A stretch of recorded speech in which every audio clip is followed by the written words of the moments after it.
listening to radio and are one click away from clicking on your brand or looking up your business online. Woohoo! Just Might be saying. that. Okay, go ahead, Helen. 888-583-9930 for advertising promotion today. Well, There you Linda, go. Linda Koppelman sent me a text yesterday, which was on our group text. So apparently, I think we're all going to get pies in the face very soon. Why? Oh. Why? Okay, I forgot why. Hi, Linda. It's for a young lady whose daughter needs. Oh my gosh, Eric, help me out. Is that the butterfly thing? Yeah, the pie thing. What it is And that they're doing it at school. They actually Yes. the school that Martin is in. There's a young girl that has a condition. I forget the exact name of the condition. They call it the butterfly, whatever the butterfly thing is. And what it is Yeah. they put socks. She has to wear socks on her hand. For whatever reason, because she can't, if she scratches herself or for what and the bottom line is what they're doing is with the children in school, they're asking the parents to send in. So I got somebody with his phone on. That's me. All right. I'm hurrying. It's Sorry. okay. We're on YouTube, by the way, now, guys, too. So what happens? So what happens is they're asking the kids to bring in socks to school, and what they're going to do is they're going to have the other kids put socks on their hands and try to do things in school with socks on their hands so they can understand and they can see what it is that this little girl is going through. Aw. So I don't get the pie in the face thing. What's the pie in the face thing? Is there Okay, Linda, you have to help me out. That's one challenge that to help this little girl, I think, raise money. And Linda sent that to me. So apparently I have volunteered to get a pie in the face. Sounds good. Yeah, I'm sure Well, you I would all be. I enjoy want that. you to know. Who's gonna throw it? Well, that's the thing. Look, here we go. We have our social media campaign. #pie for a purpose. Well, here's the thing. Here's what I'd There like you to go. say. I am proud to be associated with this because there's a little girl involved and she has an illness. So I want you to know that from the bottom, and I mean this sincerely, from the bottom of my heart, I would be willing to hit Helen in the face with a pie. So And I'm going to take it. I would be, and I would be, and I want to be a part of this. I mean, I want to be able to hit all of you in the face with a pie. So Lisa and Jay will have to come Hey, up to Linda, New York. can so- you put it? Linda's watching right now. Linda Koppelman, can you put that on our Facebook page, please, so people can hear about it, and people can beat me up with a pie. Yeah, we'll find out more. We'll find out more about that, and we'll do Yes. that. Now, just so you know, we're going to be reaching over to Helen with some news in just a second here. But I want to let everybody know it's now 8:09 in the a.m. here, Eastern Standard Time. We are KOP and Crew. Very good. Okay, and I love it. Anyway, so but at 8:45 this morning, Ron Delaley and I go back a long way. I mean, Ronnie and I were in Civil Air Patrol. I think I was 12 or 13 years old. I used to go over Ronnie's house for parties. We had, we grew up together. Ronnie used to come in his station wagon and pick me up, and we'd drive all over the place. And we were good friends when we were younger. And Ronnie now, what he does is he has an aerial advertising business. He owns planes, and he flies out of the airports way out east on Long Island. And when you see these banners flying behind the plane, advertising things, that's Ronnie. That's Ronnie doing that. And so we're going to be talking to him and how he got involved in that. But it's funny because some of the pictures that he sent me yesterday, there's one picture what I really won't mention now because Ronnie said not to mention this picture. It can be a whole show. And he's right. When you find out what this picture of this banner that he was pulling up. But one of them was he pulled a banner that said, Hillary Clinton belongs in jail, happy birthdays, weddings. But we'll talk to Ronnie at 8:45. Then at 9 o'clock this morning, we got Dave Sanderson. Dave's been on the show before. Yes. Dave is the man. He was the last man out of the plane that hit the Hudson River when Sully doused the plane in the Hudson. And he says when that plane hit the water, he knew that was where he needed to be. He also has been with Tony Robbins. He's worked with Tony Robbins, and he's a motivational, inspirational, very, very, very inspirational man. We're looking forward to having him on today at 9 o'clock. Tomorrow, for those of you that want to tune in at 8:45 tomorrow morning, we are going to be having the lovely, the talented, the amazing, the Marie Stewart. And Marie is a good friend of the station, a good friend of the show. We love you, Marie, up there in Rocky Point. But one thing that you might not know, even though you know that it's Brooklyn Bagels, of course, you might not know that she's a Disney planner, okay? And it's I'm glad. I'm actually really, really glad that she's coming on, because in yesterday's news, of course, you probably have heard that Disney has raised the price of admission to their theme parks. So what happens here is people say, "Ooh, Disney's raising the price. We can't afford that." Yes, you can, because you will be able to deal with someone like Marie, who understands and helps you plan a Disney vacation. And one of the things was people were saying, okay, it's like for a family of four to get into a park, it's like $500, all right, which is true. It could be as high. I've seen it. Believe me, I've seen it up there in the 1,000. When we were, yeah, it can get crazy. But the bottom line is when you consider, and I'll only say this, and then I'm gonna leave this alone. When you consider the fact that when you go into the park, you're there all day, and you don't have to pay for anything else except for food and things like that. I mean, it's nice. You can go to Disney. You can get a hot dog for $100. It's really good. I'm just kidding, Marie. I'm just kidding. But seriously, she's going to be on with us tomorrow at 8:45. So we're going to leave it at that. We have every day of the week. We're scheduling business people, entrepreneurs, interviews. We want to bring you information so that you guys go, wow, I didn't know that. So when you're down in Disney and they say to you, and you say, can I get a small Coke? And they say, sure, that'll be $125. You can say, wow, Eric was wrong. He said it was only $100. Just use the keyword blow me and they will give it to you for, I'm just kidding. That was only, I know, Helen, I know. And I'm just kidding. 12 minutes in, you did well. You did well. Couldn't help myself. Hey, before we get too far into the show, I'd like to just share something real quick from Larry Scott. Can I do that? Sure. I'd like to share something too, but the first row will have to back up just a little bit. But anyway, go ahead. Yeah, okay. Are you ready to catch the night fever? The Land of the Lost 45s features Disco Night. I love That's disco. right. A whole night full of disco with your 70s favorite disco tunes from the past. Get your dancing shoes on and get with the Land of the Lost 45s. This show is hot. Bee Gees, Donna Summer, Risque, Village People, KC and the Sunshine Band, The Tramps, just to name a few. Stop on by and check us out. Stop on by and check us out on WLINY.com. Yeah, Larry Larry does a really great job. And I got, disco was, you know what, let me tell you something. Disco was when you used to dress up and you used to have the clubs and, it was like, for me growing up, I know you young people, all right, don't get it. But disco, I love disco. I still do. It was that kind of, not fever. That was Every when. time I think of disco, I think of disco and then that go. And then that's how you clean a room. Yeah, this is coming from a guy that listens to people screaming into a microphone so much that their veins are going to pop out of their head, and then people jumping off the stage into crowds and expecting people to catch them. And guess what? They get caught. Yeah, I know. Holy crap. That could hurt. But that was. Actually, I got to tell you, have you guys ever crowd surfed before? Oh, all the time. I did it at my wedding. Oh no, that was just trying to get away. That would be I dived out the window on my first marriage, and my father-in-law threw me back in. No, I'm just kidding. I'm just messing. Been on a cruise. Yes, no, never. I have not been on a cruise, but I crowd surfed for the first time this past year at Rock Allegiance. Can you imagine? Anybody ever dance on a bar? Yes. No, I've worked security at a bar and taken men off the bar. Can you imagine me? once. Can you imagine me on a cruise ship with no way to get off? Yeah. Can you see him? Jack! Why? Mommy, It's why is so much fun? why is that man jump into the water screaming, I can't take it No, anymore, I'm going Come home? on. Seriously? Cruises I don't know are what, so much fun. First They off, really are. I would probably be sick. are. I would probably be seasick. That's number one. All right, and number two, I don't know if I can deal with it. I don't know if I could deal with not seeing. I don't know. We'll have to see. I was on so stage much- and I sang. What? I sang Love Shack on stage in front of the entire cruise ship. Oh, I'd definitely be swimming back I to love shore. this girl. Yeah. I just love you, Lisa. Damn. Good for you. It was No, when I we just- practiced our routine in the mirror in our cabin beforehand. Really? And then we met this guy who What did else the have guy you done part in a of mirror, Love Lisa? Shack. I mean, I still walked remember into some of the that one. routine. Really? Well, I do. no, I can't do it. We'll get thrown off of Facebook. But anyway, No, yeah. it was a lot of fun. Well, if Yeah. you want, Eric. what you could do is you could buy the video of Lisa doing her Love Shack routine. It's only $19.95. Send your $19.95 to Lisa's Love Shack routine, care of here at WNY Studios. No, I'm just kidding. Yes, Helen, what's up?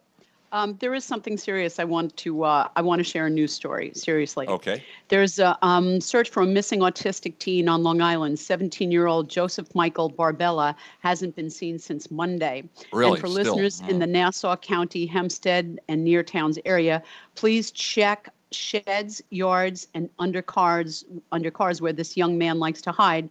He answers to the name of Michael, and he was last seen in the Malvern area. Anyone with information is asked to call Nassau County Missing Persons Bureau at 516-573-7347 or call 911. All calls remain anonymous. So I just wanted to share that off the bat, okay?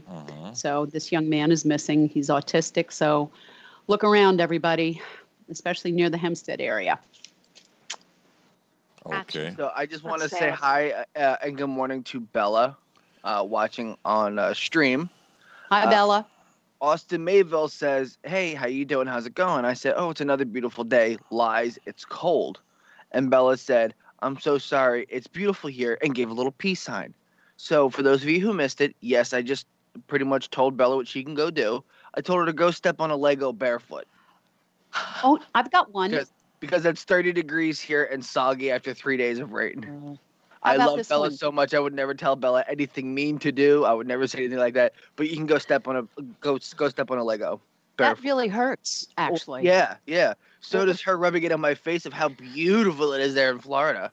If you Well, ever, it's if sunny you, here today. if you ever not care for somebody's parents and you have to get a gift for their children, you get them like 80,000 piece of something, Yeah. whether it be Ooh. Legos or you get them like that little the sand. The sand that you got to the make sand that sand you play things, with? Goop Wow. thing, yeah, yeah. or something Aren't we gooey. nice people? Yeah. Just saying, I never, maybe one time Never did that. Okay, just once. Okay. Maybe one time I did But that. I've got a good go step on a Lego. But how about this? Go sit on a tack. I like that one. I've heard you actually say that to Eric. Oh, look at that. Suddenly she forgot. Oh, how funny. I don't How about know. that? Huh, I Linda? don't Listen, I may not be able to read in the morning, but I remember that. Also, Oh, good morning boy. I to Ren. remember that. Thank you for your support, sister. But it Really. was Also, funny. good morning It was to really Ren. funny. Ren is in the airport right now watching us heading back home today. So, also, Helen, could you please repeat the description of the young man missing? Ren is asking for it. There was no description. There was a picture of him. He has dark hair. He looks to be about medium height. I think brown eyes. But again, he is in the Malvern, Hempstead area, and people are to look under there in empty sheds, yards, and he hides under cars. As I said, he's autistic. And anybody with any information can call Nassau County Missing Persons Bureau, 516-573-7347, or call 911. And he has not been seen since Yeah, yesterday. I saw that And the he other day. answers to the name of Michael. Okay, so everybody give a look out if you're in that area, okay? Absolutely. So, Thank you. yeah. I just want to real quick. I just want to tell you, New York Times CEO Mark Thompson. He yesterday was on CNBC, and he said this. He said the newspaper printing presses may have another decade of life in them. He says, I believe at least 10 years is what we can see in the U.S. for our print products. There was a show called Power Lunch. He said he'd like to have the print edition survive and thrive as long as it can, but admitted it might face an expiration date. He said, we'll decide that simply on the economics. He said, there may come a point when the economics of print paper no longer makes sense for anyone. The key thing for us is that we're pivoting, Thompson said. Our plan is to go on serving our loyal print subscribers as long as we can, but meanwhile, to build up the digital business so that we can have a successful growing company, a successful news operation long after print is gone.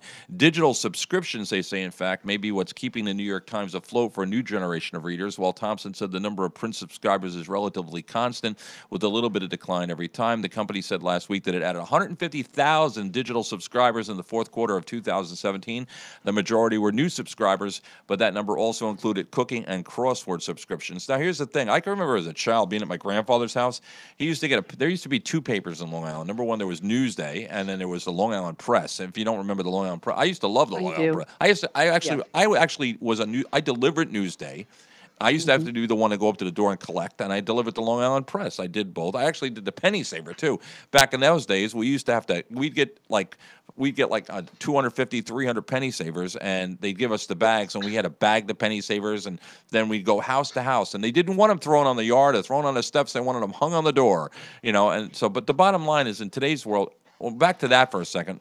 My grandparents used to get Time magazine. They'd get Newsweek. They'd get all these print things. And nowadays, you don't see that anymore. A lot of these major companies are pulling away from the print thing, and they're going more to the phone. The question I have to ask is, when you go to look at does anybody read magazines online or on their phone? Helen, I do both. No. do you? And I get the print edition of Newsday, and I'm thinking of picking up the Daily News for us for the show. I got to tell you, I love I use the New York Daily News online here every single morning to search for stories. I love the Daily News. I don't always agree with a lot of the things that are, and again, it's not my place to agree or to disagree with the opinions of the editorial people within the papers.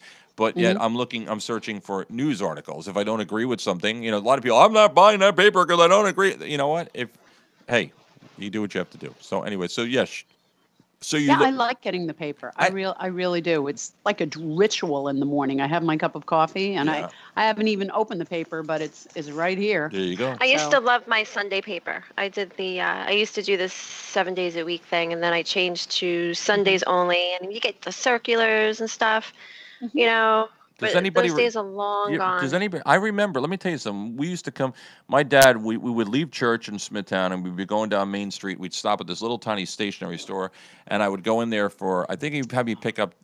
There was Newsday, and I think the Daily News as well. But even with Newsday, I think it was 35 cents or 45 cents or whatever it was, and I'd pick it up. But the paper was like packed, and there was so much in the paper that was like You get the TV guide, and it's so many different things that were in the. It's not there anymore. You pick up a copy of Sunday's Newsday, and it's like, or any newspaper, it's like there's just nothing. I mean, even you pay $2.50. Well, Helen, you're getting it if you buy it as a subscription and you get it delivered to the house. You get a little bit of a better deal. But the bottom line is, you're not getting. To me, I go online. I do, and I mean, maybe it's because I don't have the time to sit there every day. I wish I did have the time to sit there with the newspaper and a cup of coffee. But I get most of my stuff online, and I can see what this guy is saying. He's saying 10 years. He's saying basically within 10 years there won't be any print newspaper. Everything will be online. That just here in Jack's, Mm-hmm. I was reading. I can't find the article right now, but a newspaper that was in print for forever is done. Yep. They fired up their printing machine one last time. Wow. Well, that's like books. You either have your Kindle or your Nook or something like that. I still go to the Turn of the Corkscrew in Rockville Center. That's a wine bar and a bookstore. How great is that? But I buy my books there, and I go to Barnes & Noble, and I like having a book. And one reason I like having a book is when I'm flying and I'm in the airport, you see so many people with their noses in their phones, and they're not even looking up. I get to the airport, I shut down my phone, and I have my book and just enjoy. But I like having the book, the physical book in my hands. So that's just me. Where are you going? Who's walking around? Hi, Eric. Eric's walking around over there, watching him online. But anyway. I want to read something. I'm sorry, I'm getting reports of people saying that they're hearing something running in the background, but I don't hear anything. I don't hear anything. It's not me. No, we won't hear it. We're on a different channel. Oh, okay. But I've checked all the channels. I don't hear anything else. Huh? I don't know. Oh, Eric's I'm saying checking. let there be light. Okay. All right, I gotcha. Okay. But I go ahead, Lise. No, go. No, you had something to say. I love you. You hang up first. No, you hang up first. No, we've got. Shut up. I got a story. How about that? We've gotten so polite. I don't know if this is going to work. I think it works better when we talk over each other. All right, shut up. Be quiet. Go. La, la, la, la, la. I have a bone to pick today with Otterbox.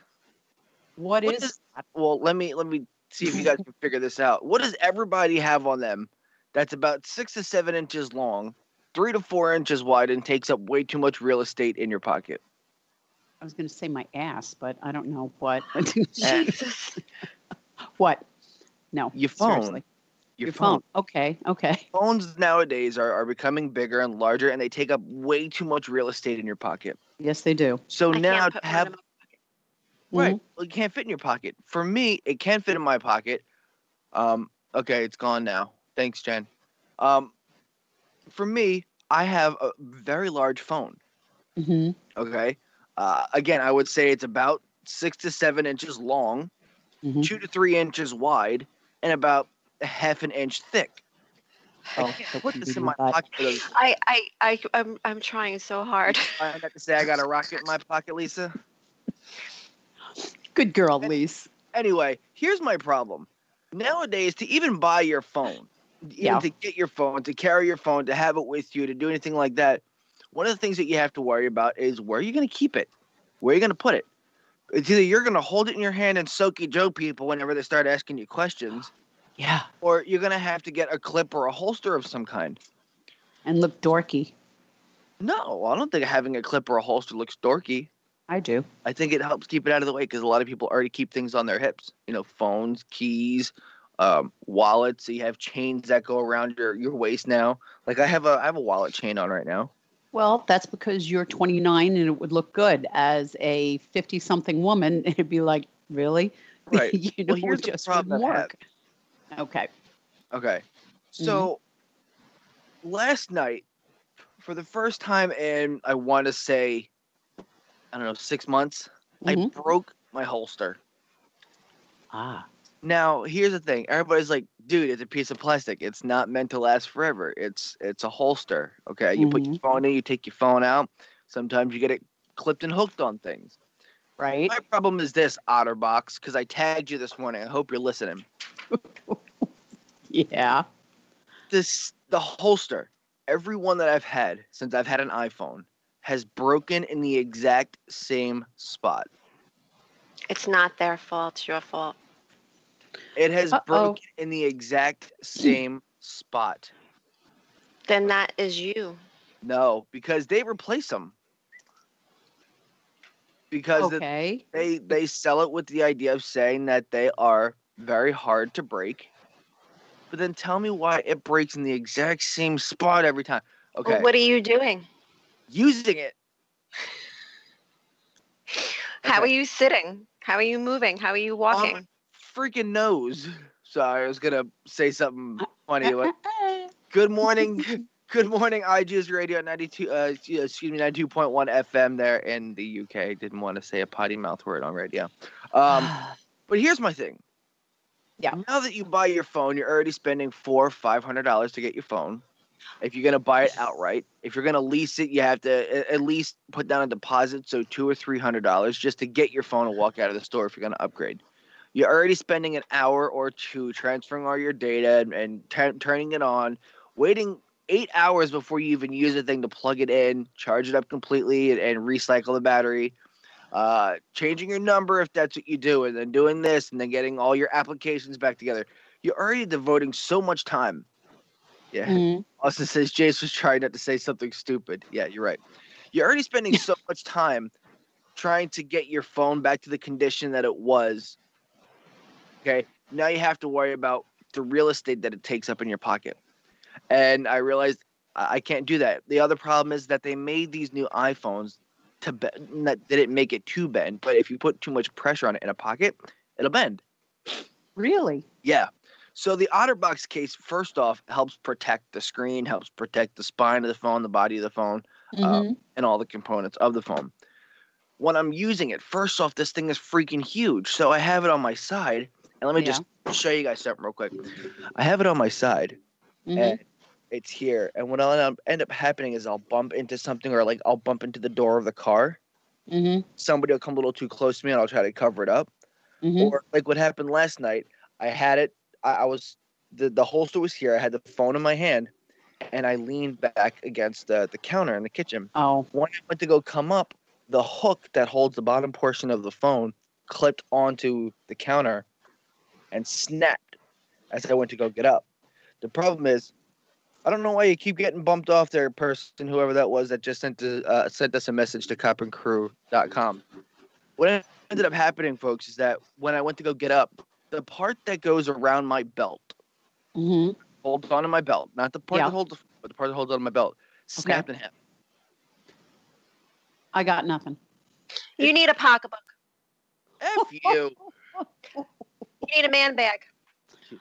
A man bag. Yeah. I was trying. Mercy. After you buy a man bra, Yeah. Oh, get boy. a bag. Wow. Yeah. We'll wow. hook you up. We'll you buy saying- you one. We'll buy you Was that one. a fat joke, Lisa? No, I would never. No, I'm just saying you need a man bag. Jerry Harden says you can't fix stupid. Love you too, Jerry. Thanks a lot. Wow. This is bash on Jace Day. Listen, Yeah. Remember, I'm in your corner, honey. There you go. It's just Okay. I don't know why this thing is. I mean, they're marketed to be the greatest things ever, and the fact that they can't break very well. I got nothing. I don't know what to tell you. Go complain to the CEO of OtterBox and I say, have "Look, this. So that I can get it replaced. All I have to do is just take a picture of it and show them where it broke. Mhm. Yeah, Mine is a pretty case. but Lisa, men don't use those. Well, okay, but I have on mine. This is like gushy plastic. Yeah. I don't know how to say it. That I drop this all the time, and I have the plastic on the front too. So I've dropped this a number of times, and it's never broken. But you're talking about the clip itself. I got nothing. I don't know what to tell you. Holster itself, and it breaks in the same place every time. It's the part that goes Yeesh. around the belt, Mm-hmm. and apparently is not made to be that strong. Now, the plastic that holds the phone is not that thick to begin with. Well, then why don't you just get something other than an OtterBox? Are they the only one that has OtterBox? Yeah. Yeah, the Okay. OtterBox is the one that they push the most. Okay. And All right, on well, top of that is it. Oh, you're on Yeah. Twitch now. Okay, so that was Janet that sent us a message. I'm gonna see if I Okay. can get her on stream. Okay. Um, Well, I got nothing. I don't know what to tell you. You know, my phone is acting funny. It's just freezing now, and I've had it about a year and a half. So is some Samsung trying to tell me it's time to upgrade my phone? Like Apple had everybody's phones slow down because Apple was inadvertently saying, "Oh, time to upgrade your phone, get a new phone." I wonder what Samsung's doing now.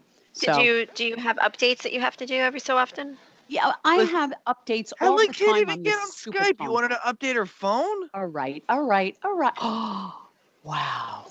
What was that? Wow. What was that? Knucklehead, no technology, something. Won't you help me just this once? I am such a computer dunce. Thank you. That's the one. Thank you. Thank you for your support, want to pal. update her phone? Really?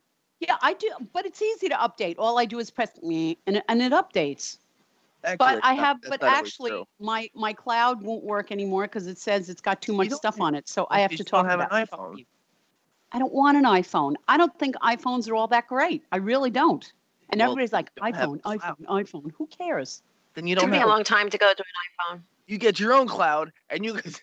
Oh, man. I This have is a a cloud. rough crowd today. I don't know, but It is a tough crowd. It's kind of funny. yeah, kind of sad. But anyway, I'm Here- thinking Here's What? some fun facts about your phone. my phone. Any Or the- phone. Oh, okay. The cell Continue. phone. Okay.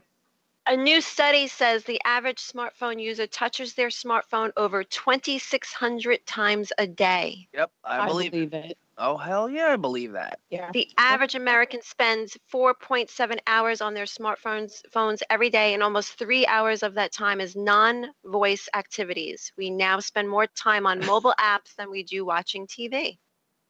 By the way, I Jerry believe it. Harden says I use a pouch that you run through your belt. Does great for protection, never falls off. That's actually not a bad idea, Jerry. I'd have to look into that, but I don't think they make one large enough for an iPhone. At Okay. least What that's else? what iPhone says. Research.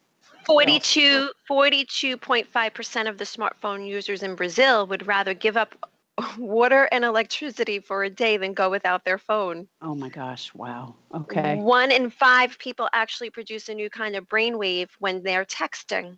Yep. A good brainwave or a It bad doesn't brainwave? say. Okay. The probability that a car crash involved a cell phone is 1 in 4. Yep. I It's believe terrible. it.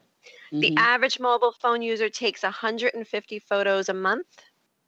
I believe it. I wonder. Users downloaded 130 billion apps last year, which is especially impressive when you consider they didn't exist 10 years ago. Yeah, well, Wow. I believe that too. This year, How many apps do you have on your phone? oh Lord, too many to count. Too Many. Yeah, I have like photography ones, you know, we your have your about normal. 30. All my Probably 30. banking, 12. Rover for my dog sitting, what the forecast, because every so often I need a good chuckle, so I'll hit what the forecast because it cracks me up every freaking time. All, Yeah. all your emails, like podcasts, everything. FaceTime. This Yeah. year, I just 51%. counted 41 in what, 10 seconds? I just counted 41. Yeah, I bet Okay. you have more than that.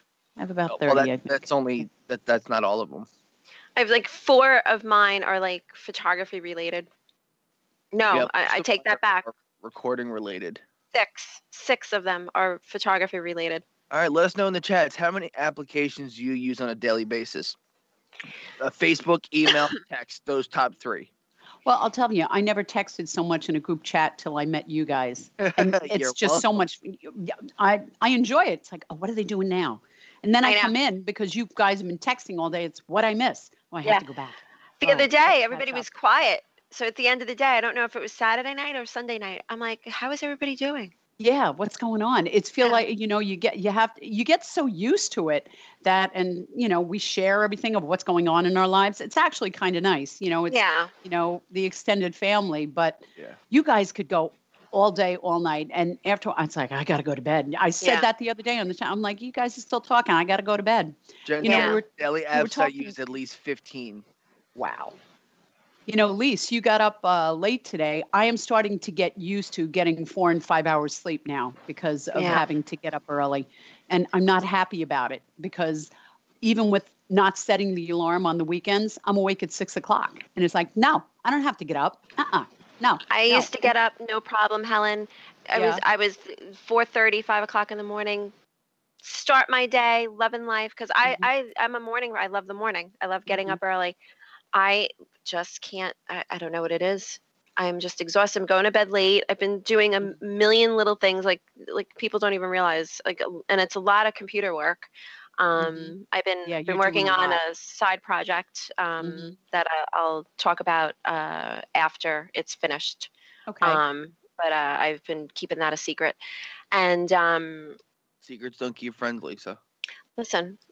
Sometimes a woman needs a secret. Just like if you had a man bag, I wouldn't tell anybody. It would be our secret. Yeah. I Okay. would tell. I can look at that. But Look at James walking around with Oh his my mirror. God. Don't put it on your shoulder though, because you can get attacked. what? Look you at put- Jason, his merce. It's a verse. Yes, that's You oh my know, gosh. Please Joey don't. Tribbiani had one on Friends, and he is, Joey Tribbiani. How you doing? And How you he worked it. Yeah, but still, no. All right. Don't do that. So, please. Number 7 this year, 51% of holiday online shopping visits will be done on smartphones.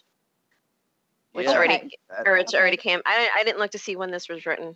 The number 1 popular iPhone app of all time is Facebook. very good. 58% of apps go unused within 30 days of being downloaded, and 12 weeks is the average amount of time the app is left dormant before it gets deleted. 12 weeks, really? Mm-hmm. The first mobile phone. So iPhones now have the first option. Well, not the first option, but iPhones now give you the option to do what's called offload, where you can keep the app, but it dumps the data. And all you have to do is, if you want to use it again, just click on it, and it'll just refresh itself, and now you're back to using it. You're right about that, because my Rover, Rover is it's a pet sitting app, and it was left dormant for a while. And when I clicked on it, I'm like, let me see what's going on with Rover. If anybody left me messages that I don't know about, 'cause sometimes things go through, but you don't see them, and it kind of reactivated itself. I was like, oh shoot, it wasn't even really on. Good idea. The first mobile phone cost $4,000. Hell yeah. You know what the first text message was? Oh, I do. New phone. Yes. Did I know that? No. Said Merry It was Christmas. That's right. Yes. Mike told Okay, us cool. that. All right. Of the 7 billion people in the world, an estimated 3.7 billion of them own mobile phones. Only 3.5 billion own toothbrushes. What in the hell? What did you say? Repeat What in that, the because that's hell? yuckers. Oh, well, Of the 7 billion people in the world, yeah. an estimated 3.7 billion of them own mobile phones. Only 3.5 billion own toothbrushes. Bleh. Wow. Oh, yowza. One of today's smartphones has more computing power than all of NASA back in 1969. You know, back when they were landing people on the moon. Whoa. That's Okay. pretty funny. That is interesting. And the last two, 50% of people say they use their phone as an alarm clock. 50% no longer wear watches. And 33% of the smartphones get broken or lost. I do use mine as an alarm. When I was with my mom, I was staying with my mom the last time. She's like, "I got an alarm clock for you," and I'm like, "A what?" Oh, what? Oh, Was it a I'm like, bacon? Was it a "Who was it uses that?" was it a I'm bacon? like a real one that you plug into the wall? Was it a bacon come alarm on. clock? Was it a bacon alarm clock? You know, I got to. Does anybody else set their like? I set my alarms for different times. I don't know why I do that. Yeah. I can't. If I set my alarm for if I set it for one time at 5 o'clock, and it goes off, I don't know if I'm going to get up. I don't know. Yeah. I have been going to bed earlier, so I've been waking up at normal hours when I should be here. But because I just, what I decided finally yesterday, I finally said to myself, listen, there's a time for work and there's a time for rest. And when you get home at night, sometimes I'll be on that computer and doing stuff until like 11, 12 o'clock at night. I'm not going to do that anymore. I'm going to come home. Even if I don't have, if there's something that's an emergency that needs to be done, I'll get it done. But if I have to, if I can't get it done during the workday, you know what? There'll be another workday tomorrow to get it done. So that's the bottom line as far as that goes. So Yeah, you I think need that's to rest. very healthy. You have to shut off at some point in the evening. You really do. yep. I put the phone away when I'm having dinner, and even if it's going off, half of me wants to say, "Ooh, let me go get it." And but with it's this like, crew, no, it's keep always pressing going dinner. off. Helen got upset yesterday at you guys, by the way. She Why? did. Because she was doing her news thing when she came in the morning, and she got to experience an Eric because as she's sitting there doing her news, the phone's going dink, dink, dink, dink, with all the messages. Come on, Helen, admit it. Yes, all Yeah. right. Wait, yes, my that's phone true. was going ding, No, ding, ding. we were you guys were in the group chat, and I was sitting outside the control room, and I'm writing the stories, and since I'm included in the chat, it would interrupt the website I was on, and I would be looking, going, "Oh, what are they saying? Oh, I can't do this now. I have to do the news stories," and they kept going off, and I'm like, ugh.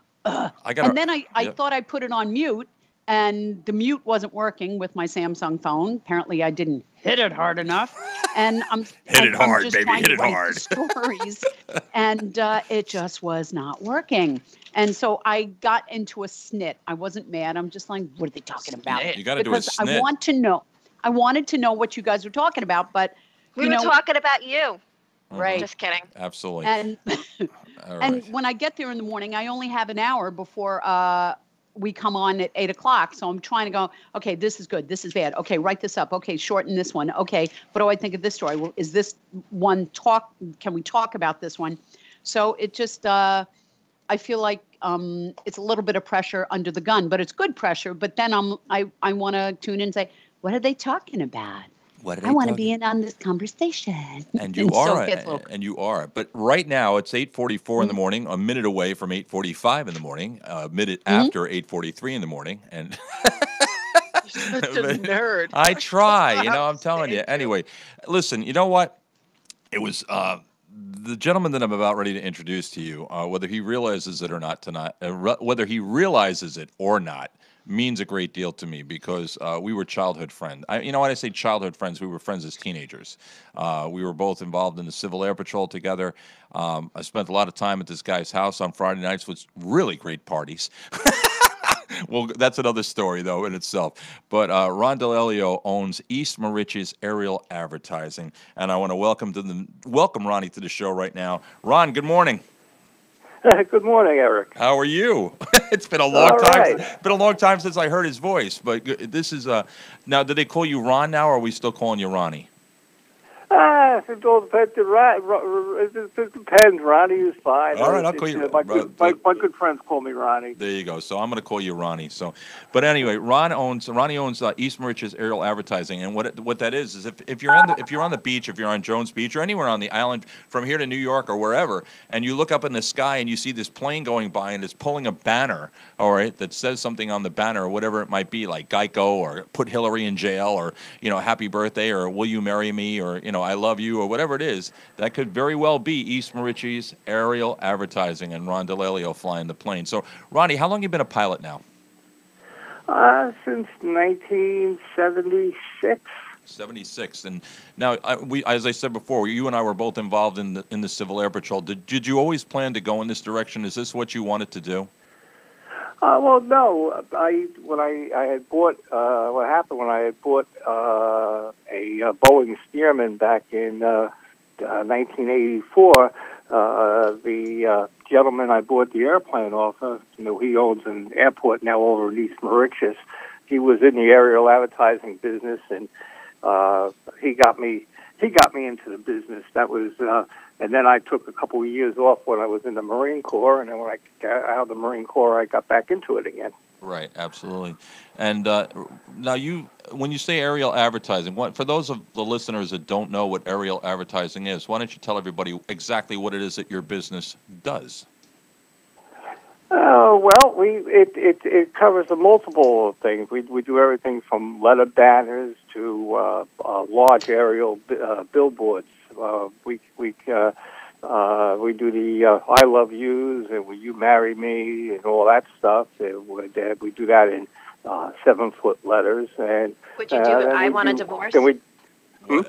She wanted. Would you do I want a divorce? Let me introduce you to the crew, Ronnie. I didn't mean to interrupt. Let me introduce. First off, we have the voice you just heard asking if you would do the banner I want a divorce. That's Lisa. Lisa, say hi to Ronnie if you would. Hi, Ronnie. Nice to meet you. And of course, Jay. Hey, how you doing? Jay, say hello. Good morning, Ronnie. Being from Rockaway Beach myself, I'm familiar with your work. There you go. And of course, the lovely, the talented, the amazing. No, Janet's not here. Okay, Helen. It's just Helen.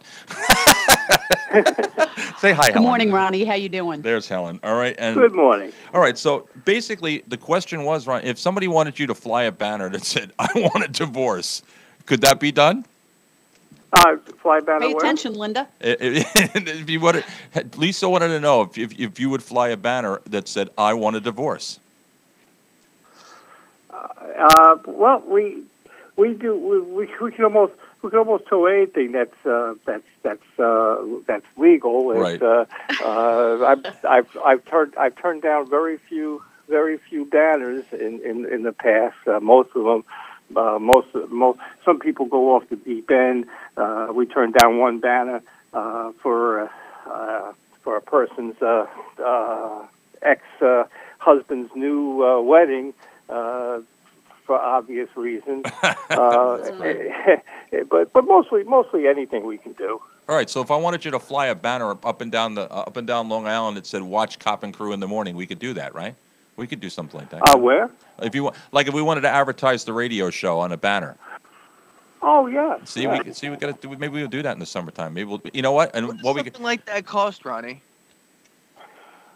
Well, it depends on the length of the flight. If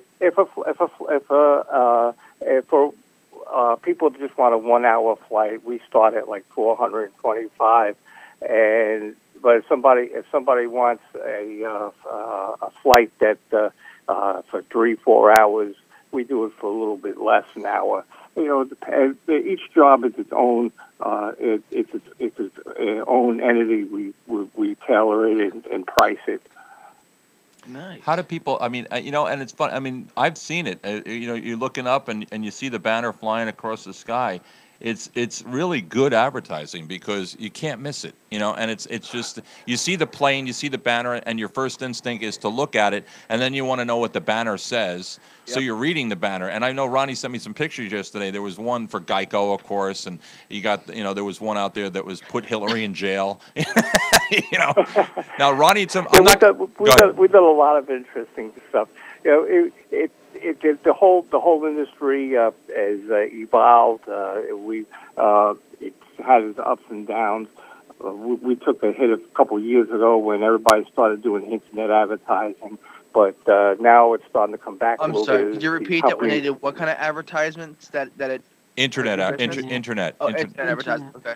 Yep, internet advertising. So Yeah, we lost a lot of business to internet advertising, but as starting to come back now, as people companies realize that people just scroll right past internet advertising. You really can't scroll past the message on the beach. yeah, you really can't. That's true. And you know what? And I know what the thing is when everybody's on their cell phones. But if they're on the beach, normally when near the water or they're near the sand. There's no service on the beach. Yeah, there's no service on the beach. That's true too. So now, Ronnie, you do Long Island? Do you do Connecticut, or is it just the Long Island area? Does it do New York City? Where do you? Again, the business evolved a few years ago. I used to send a couple of the airplanes down to Florida during spring break, and now pretty much I just keep local to the New York area. On occasion, I get sent upstate New York. I'll get sent to Connecticut, down to New Jersey. But I try to keep local as much as I can. Gotcha. Now, Ronnie, what is involved when it comes to like the FAA and you towing something that could be several hundred feet behind you at low altitudes on the beach? I'm sure at this point you've figured it out, but what is that? What kind of talks are involved when you do something like that? Ronnie, you there? Oh, we lost Ronnie. Hold on, guys. Stand by. We lost him. Hold on. It was my fault. I shouldn't have got out of the chair. Hold on. Mm-hmm.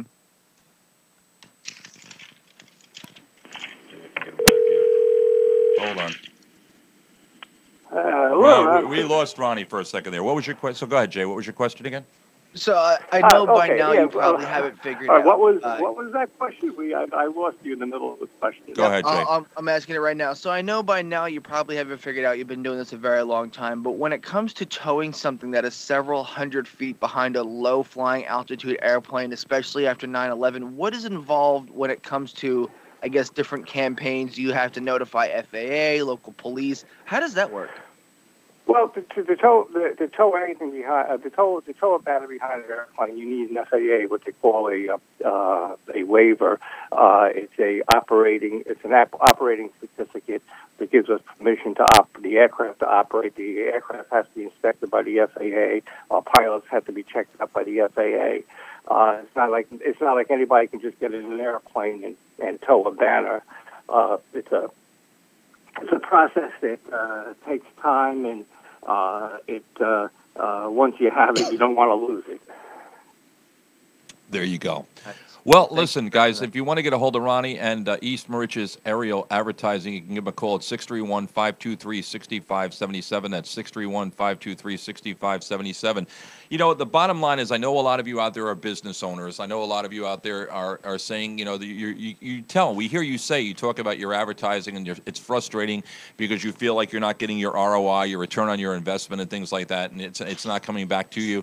A lot of people out there, you deal with the Facebook ads or the YouTubes and all this other stuff, and you say you really don't know what the response is from your advertising. You really can't see what your advertising is doing. And the beautiful thing about aerial advertising, as you're hearing here this morning, is that this is a banner being flown throughout the sky, and you can't help but miss it. It's like, it's like anybody, if somebody sees something in the sky, what's the first thing you do? You look up, so what the hell is that? What is it? And you see that, and when you see something flying behind a plane and you read it, I mean, you can't help it. It just, you remember that, so aerial advertising, as far as I'm concerned, is a really great form of marketing, a really great form of advertising. And as you heard here this morning, it's actually affordable. It really, truly is affordable. It's something different. You're stepping outside of the box to be able to put something in the air, and it's great. I think it's great. Ron, I've known Ronnie from...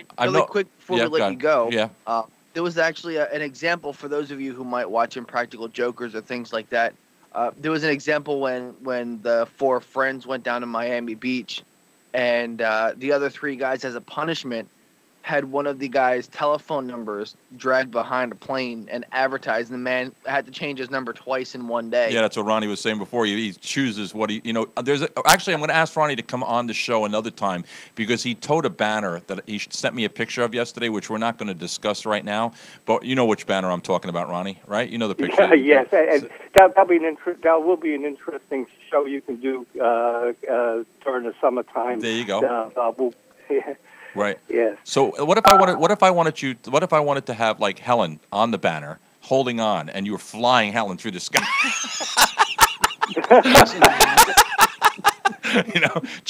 Listen, Ronnie, Jay's trying to get me to jump out of a plane. And like I told you, like they told me in the military when I got there, they said, does anybody want to be first thing that happened, they said, anybody want to be a pilot? So a whole bunch of the guys raised their hand. I was like, I am not raising my hand for this. The guy goes, you want to be a pilot? And the guy goes, yeah. He goes, good. Pick up that shovel, pilot that dirt pile from over here to over there. And the other guy, some sergeant came up to me. He was an airborne guy. He goes up to me. He goes, there's only two things that fall from the sky, son. I said, what's that? He goes, birds, shit, and idiots. Which one are you? I said, neither, sir. I'm going to stay right here on the ground, But anyway, Ron DeLelio, I've known Ronnie for many, many, many years. Very, very honest, ethical. Everything is, as far as a business person goes, as far as a friend goes, he's just a great individual. 631-523-6577. Listen, if you're out there and you're listening right now, you take the time, call him up, discuss your advertising needs with him, talk to him because, I'm telling you something, step outside the box. There's advertising that can be, picture this, your name on a banner, your business name on a banner, what you do on a banner. If you want to say, I love you for Valentine's Day, if you want to say, marry me, if you want to say, Eric, you're awesome and we love listening to you in the morning, that might be a lot of letters, but the bottom line, whatever it is, it can be done. It's East Moriches Aerial Advertising, 631-523-6577. Ronnie, I'll always love you, and I want to say thank you for joining us this morning. Thank you so much, Ron. Thank you, Eric. Listen, Ron, you might want to listen. Ronnie, you might want to listen because, guys, coming up in just about 3 minutes here, we're gonna have Dave Sanderson on the show. Dave was the last person. All right, he was the last person out of the plane when Sully hit the Hudson. He was the last person off the plane, and that was his choice. And you're going to hear his story about what it was like to be on a plane that just took off from LaGuardia and landed in the Hudson River. All right, so he's going to be on with us in just about 3 minutes. Ron, again, East Moriches Aerial Advertising, 631-523-6577. Ron DeLelio, give him a call. Tell him you heard him on the show. All right, Ronnie? And Ronnie, I'm going to call you because I really do want a show. I'm doing another show with you on and talk about that one banner with the picture you sent me, okay? Okay, very good. All right, thanks, everybody. Once again, 631-523. Everybody say, let me give the number, 631-523-6577. Everybody say goodbye to Ronnie. Bye, Ronnie. Take care, Ronnie. Bye-bye. All right, we're good with Ronnie. So we should have Dave Sanderson calling in just a minute. What I want to do, and I don't know. Chris Ferrara said from Handy Fella, get stickers made up. He'll put them on his truck. Oh, cool. That's the beautiful thing about Long Island business people. They want to help. They don't mind. They network. They help. And you out there, maybe it's not for you. Maybe it's not your type of gig that you want to do. But you know what? Maybe you find somebody where it is. You okay out there, Mike? Is Mike all right out there? Mike, you have to Mike. Plug the power in, Mike. Mike. You got to make sure the power plug is plugged in. All right? Is on the bottom side on there. There you go. Is it plugged in? The power plugged in? All right. Don't blow up my headphones, Mike. All right. Hey, Eric. You want me to come out there and plug it in for you? I'll come out there. Is it Eric? Yeah. Before we do that, can we hit some Grim Jack for a quick little break? Actually, we're going to go to national news, and we got a brand new news people. We got brand new news. I can't even talk here. We got brand new news people coming in here right now. Check it out. Immigration and infrastructure, and more U.S. gold. I'm Evan Haining. The Senate has begun debate on immigration, and correspondent Omar Jimenez reports the president is tweeting that this is the last chance to solve the DACA puzzle. President Trump proposing a path to citizenship for undocumented immigrants in exchange for $25 billion for border security, including his long-promised wall. A Republican bill's already been put forward encompassing those guidelines, plus sharp cuts to family-based migration, an end to the diversity lottery program, and enhanced enforcement powers for federal authorities. The president is also tweeting about infrastructure. Trump wants to encourage local and state governments and private investors to pay for repair of the nation's crumbling bridges, airports, and roads. Democratic Senator Chuck Schumer says that won't do the job. The lack of direct investment would leave out large parts of America, particularly rural America, where local governments don't have the money or the traffic to attract private sector investment. Trump's plans include funding maintenance for national parks with money generated by energy development on federal lands. And Trump's proposed budget would slash funding for Great Lakes and Chesapeake Bay cleanups by 90% and kill all EPA spending on San Francisco Bay, the Gulf of Mexico, and other waters.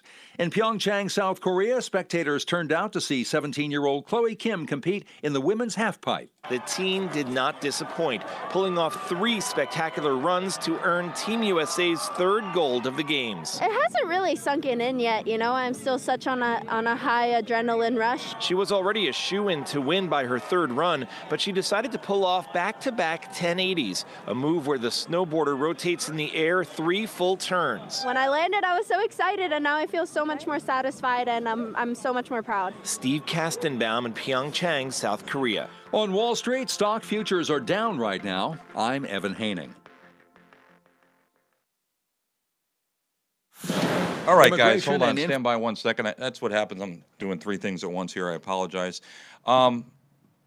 Good morning. Let me just say hello to Mike. Good morning, Mike. Pull that microphone. Good morning. Pull that microphone. You don't need the one on the one on that side. Push it back to where it was. There you go. See that? That's your mic right there. There you go.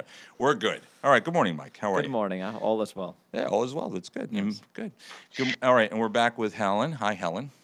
Hello. And we're back with Jay. Hi, Jay. Jay might not be there. And we're He had to step away for a moment. Okay. Hi, Lisa. How are you? Good morning. How are you? I am well. I miss you. Do you? Are you coming back or what? I'm coming back. There's a couple of things up in the air. My youngest, the kids were supposed to be with their dad for February break. My youngest wants to come down here. I was going to have to drive up there to get him, drive back, and then drive back at the end of February break. Ooh. However, a friend of ours is driving to Myrtle Beach on Saturday. So bringing him down? And she may actually drive him. Good. With her, and then I'll stay. I'll drive to Myrtle Beach from here. Right. It's not that far. Stay and hang out with all of them for a day, maybe 2. It's Myrtle Beach. Who knows? Okay. We'll see. All right. And then come back here with him for the February break, and then I'll be back. I'll be driving back. Anybody so it's not as much driving. I did that in February last year, 3 times in 1 week. Okay. Wow. Anybody have any idea what she just said? I'm just kidding.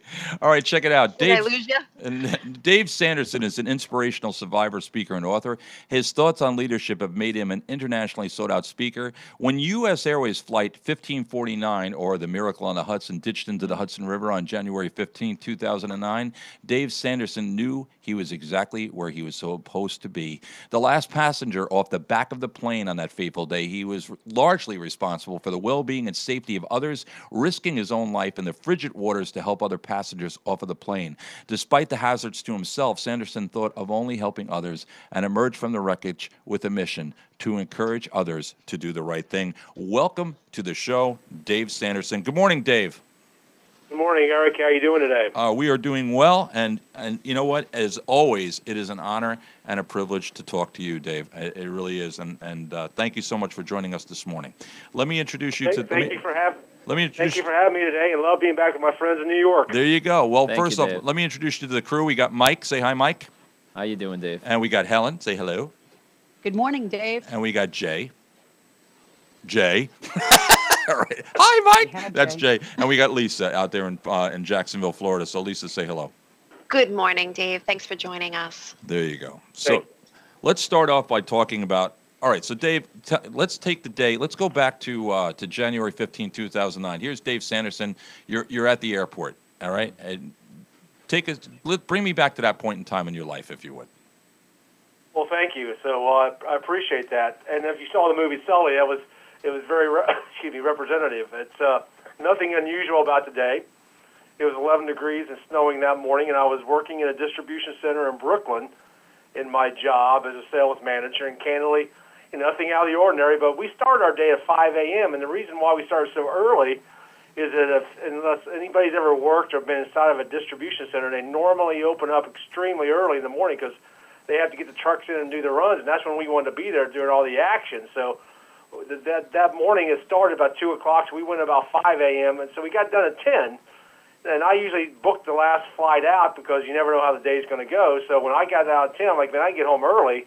So I gave up my first class seat at 5 a.m. Or 5 p.m. on U.S. Airways to go on U.S. Airways Flight 1549 and take a coach seat, and that sort of changed my entire direction of my life. Wow. Wow, I got the chills. Wow. Jay, do you remember being on with us before? Yeah. I do. Thanks, Jay. No, I'm back. I'm sorry. Hello, I Jay. something. Yeah. Yeah. No, Hi, he doesn't. David. He doesn't remember us at all, Jay.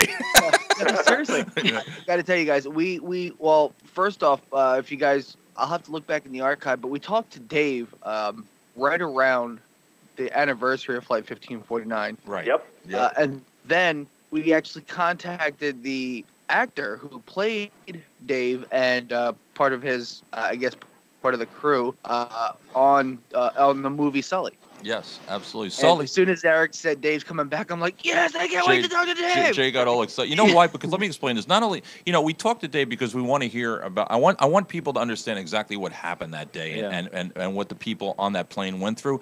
But in addition to that, this is a man who right now and I love when it says he knew exactly where he was supposed to be. And I think a lot of us, I wish I knew sometimes where I needed to be.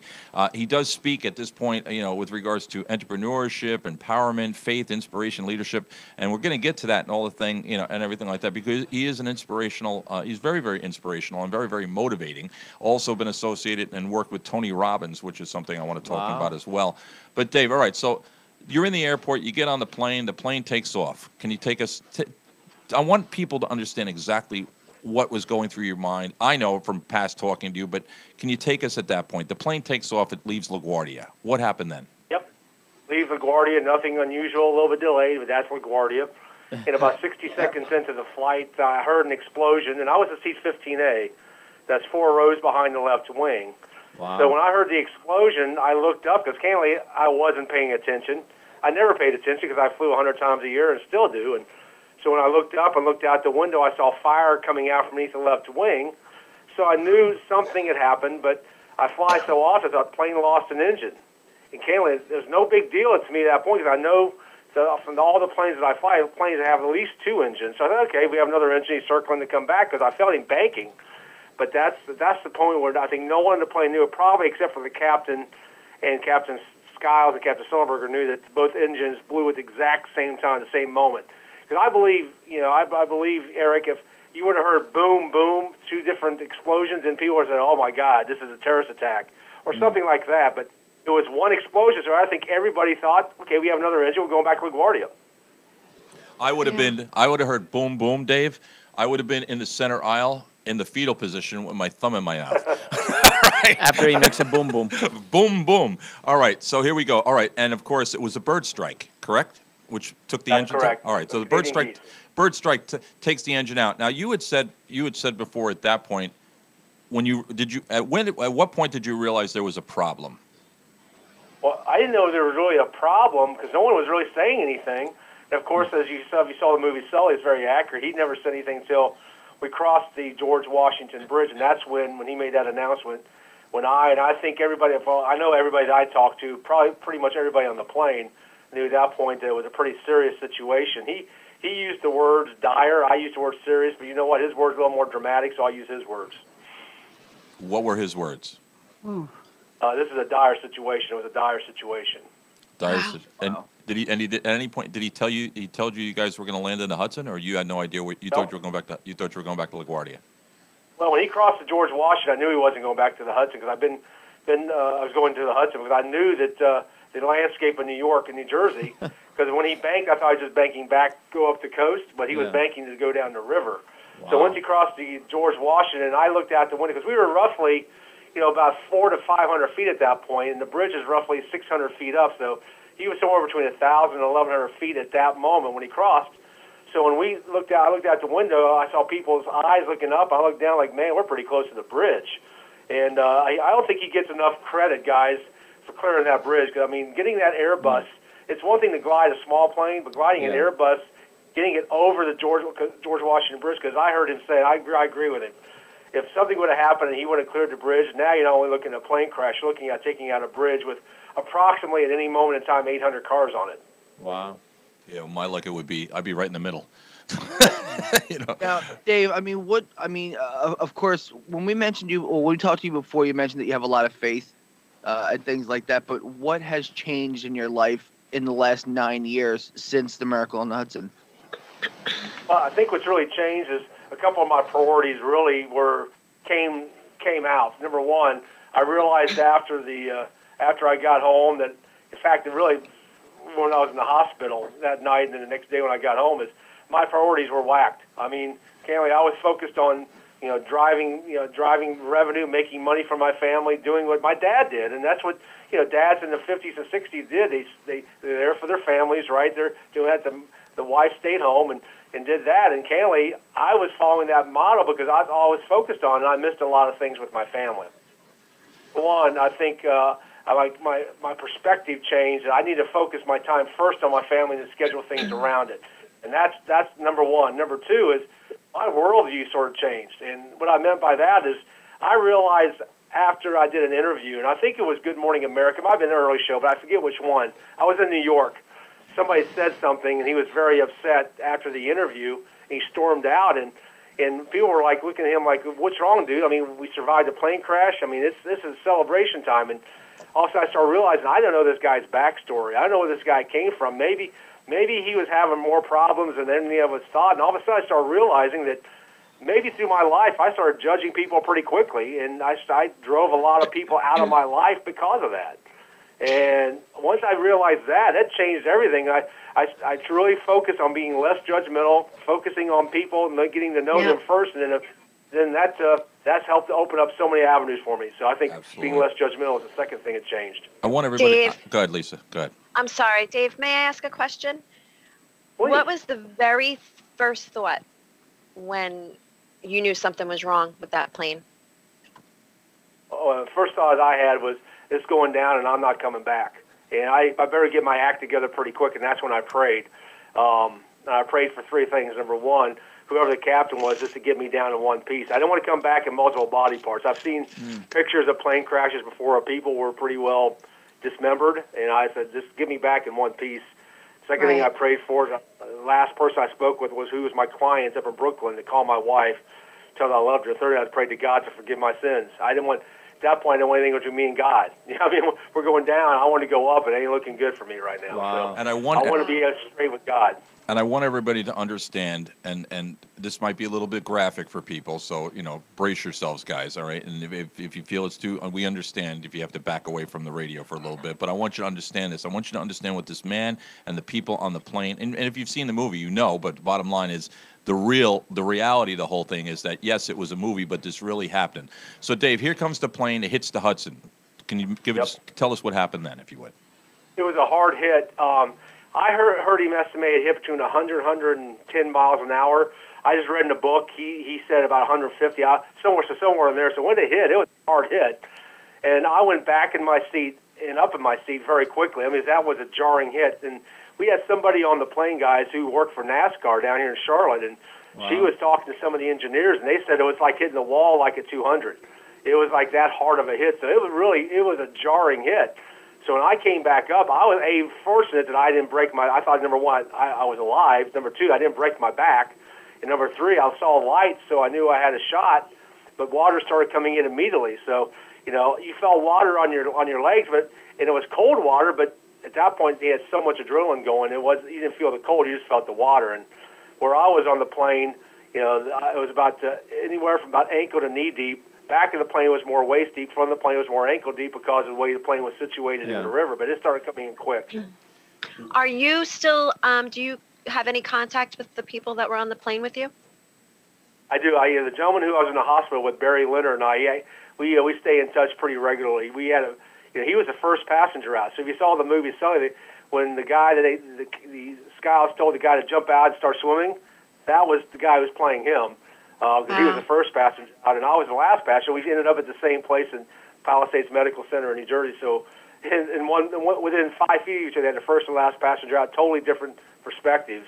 Wow. I stay in touch with a few other passengers around here in Charlotte and in New York and around the country, but I really stay in touch a lot with a couple of the crew because I see them flying, plus Captain Sullenberger's out doing his thing, and we actually share the same birthday, so we were able to connect at least once a year. Well, on the phone. Well, we're going to have Lisa sing "Happy Birthday" to you guys. No, but all I right. know Helen has a question. Again, I real do have- quick. I- Let me just say one thing here. All right. So what happens is, and I knew this from having Dave on the show before. And Dave, correct me if I'm wrong, but when that plane hit, the plane actually split. All right. So in other words, you had a break in the plane. All right. And what he said before, I want you to understand, he was in ankle to knee deep water. He's in the back of the plane, and the water is rising. This is not beach. Sunny weather water. This is freezing cold weather. January. Hypothermia type. But Dave, now you were the last person out of the plane. Why? Last passenger. Why? Yeah, last passenger. Captain Sullenberger was the last person. So why? Why the last passenger? So why? Well, it wasn't my plan, guys. My plan was get to the aisle, get up, and get out. Now, when I survived, like get to the aisle, get up, and get out. When I got to the aisle, all of a sudden I heard my mother, who had passed away in 1997, talk in my head, and she said something that she told me when I was just a kid, and it was, if you do the right thing, God will take care of you. And to me, the right thing was you take care of other people first. And I was alive, but I didn't know if anybody in the back of the plane was alive. I still had like 5 or 6 rows behind us.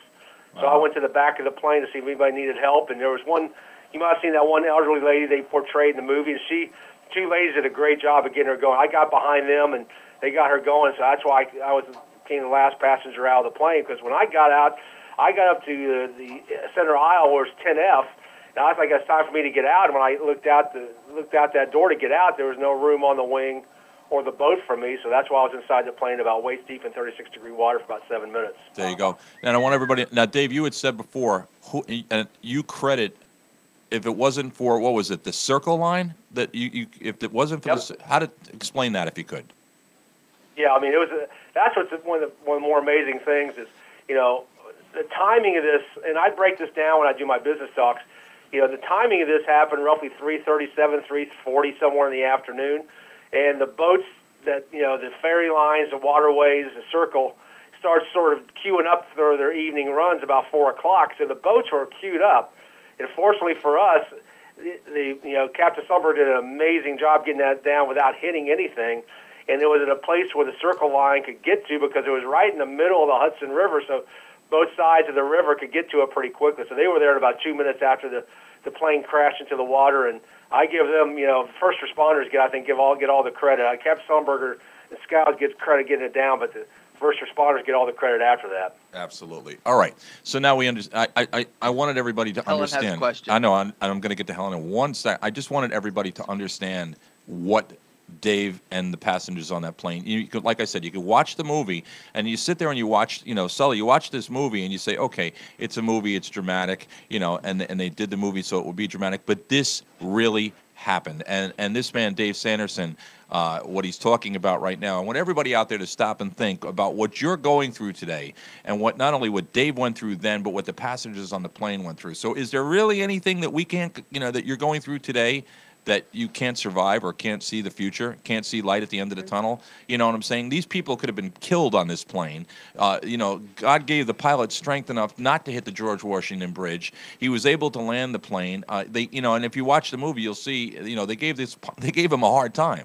Why couldn't you make it back to LaGuardia Airport? So even though he saved these people, it's like, the authority figures wanted to say, oh, well, he shouldn't have landed in the Hudson River. You know what? If he would have tried to go back to LaGuardia, these people would be dead. And there would be more than that, because he would have landed the plane in a residential area. It would have been a nightmare. So what he chose to do and what he did and how these people handled the situation, thank God Dave Sanderson was on the plane. That's number one. I hate to say it like that, but thank God it wasn't somebody that was more concerned about themselves than the welfare and being of others. Helen, what do you want to say? I'm sorry, Helen. Well, actually, you asked the question that I wanted to ask, but I do have another question. My original question was, why were you the last person off the plane, the last passenger off the plane? But now you said you changed your perspective and you changed your priorities, and now you are a motivational speaker. I'm also a motivational speaker. So what does your motivational speaking consist of now at this point? What's the main topic of your talks? Well, thank you for that. I really it's really grown and evolved, Helen, where at first it was just the inspirational story about what happened.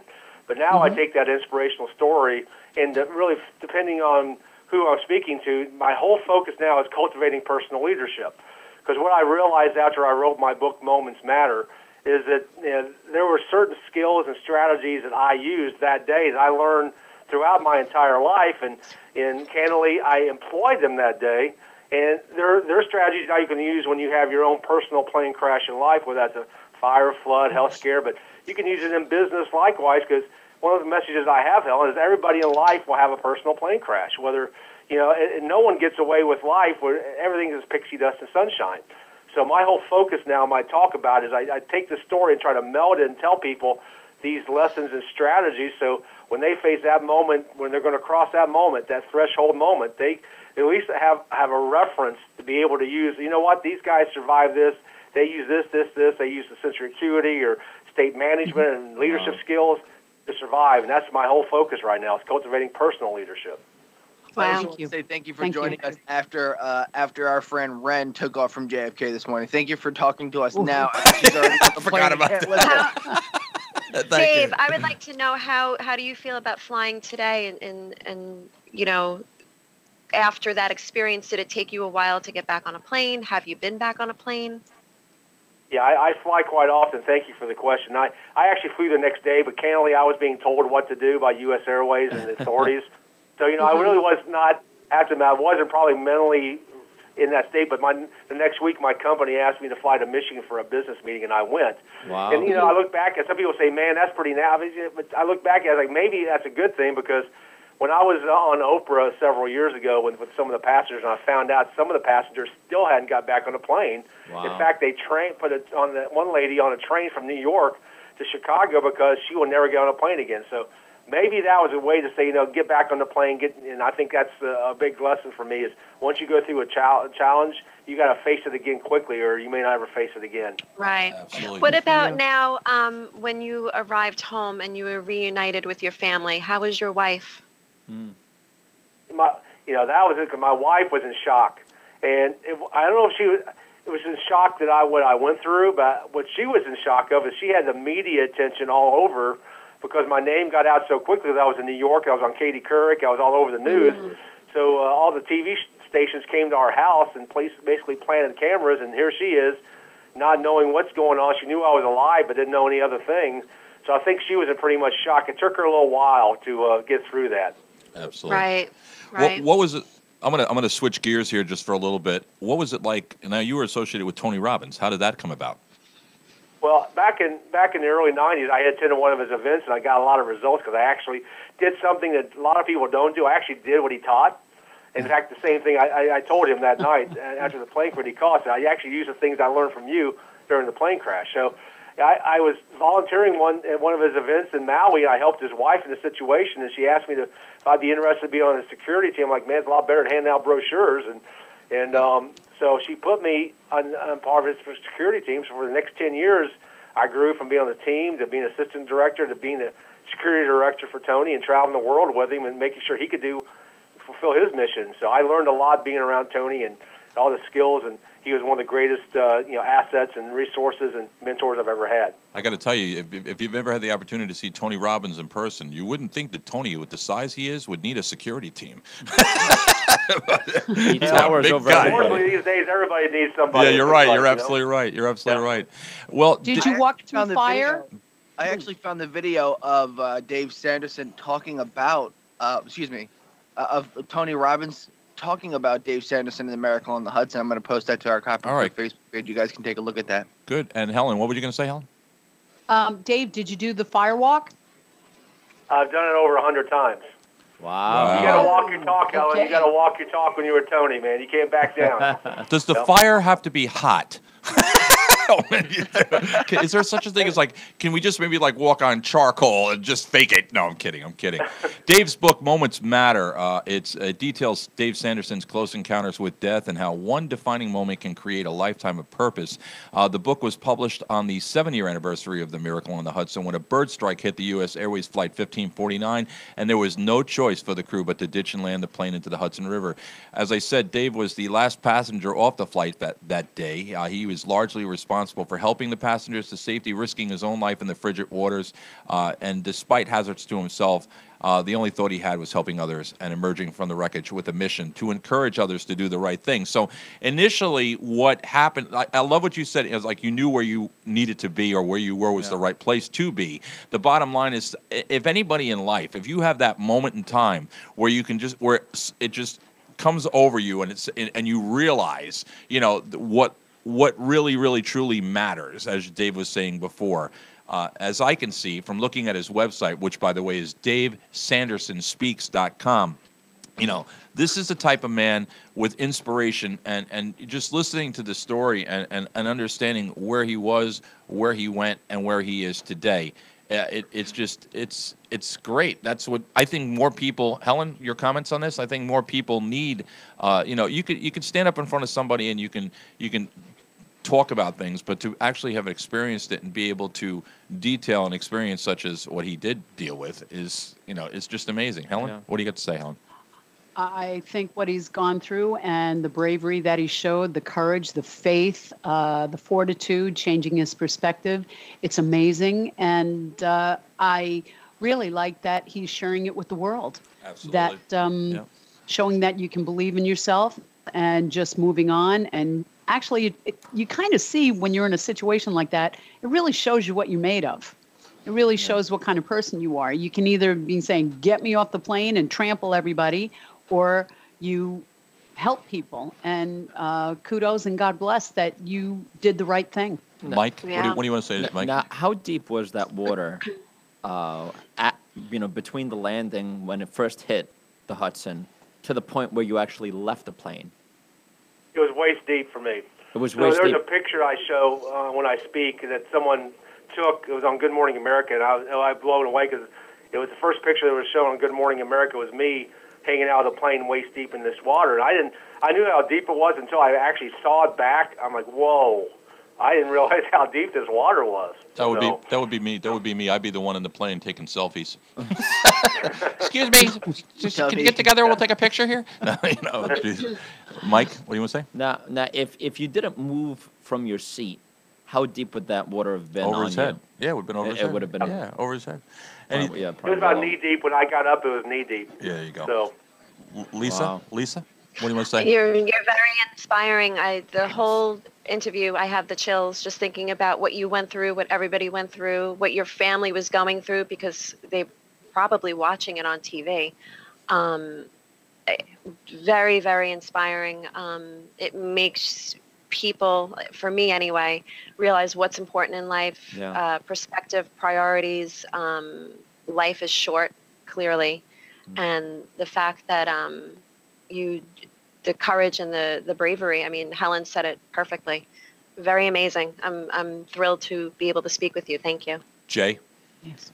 Well, Dave, it's always a pleasure speaking with you. I want to thank you for coming back to us. And I want to know if you could just share one piece of, I guess, mind-clearing knowledge or maybe a daily thing that you do, an affirmation or something.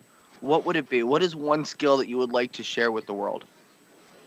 well, the one thing I really am focused on right now is helping people understand, have the mindset to manage their mind when something happens. I really want to show people and teach people when that moment hits, whatever it is in business, personal life, whatever it is, how you put yourself in the appropriate state for the appropriate moment.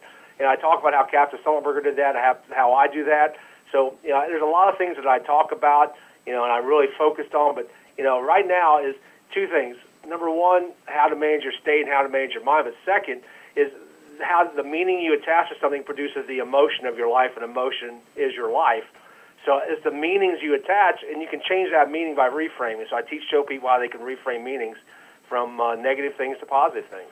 Absolutely. How to respond rather than react. Yeah. Yep. It's probably key in many situations. It's such an inspirational story. Dave, I am going to.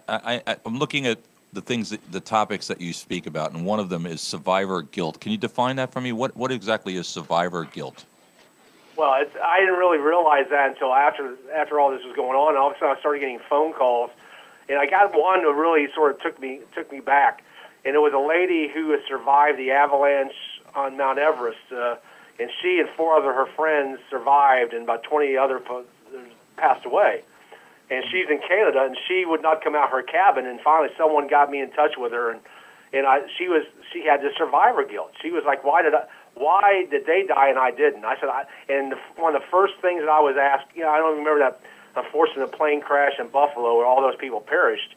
I did a TV interview in Montreal, and one of the questions people asked me was, why do you think they died and you didn't?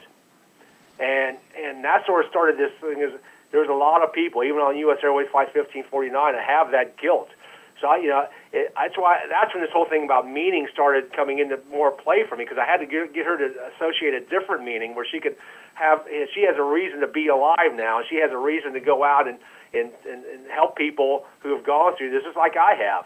So that's what I've been working with her on for the last year when I could find her, and I realized that's a major challenge right now, especially for guys and gals coming back from the war, or right now, a lot of people I talk to are law enforcement.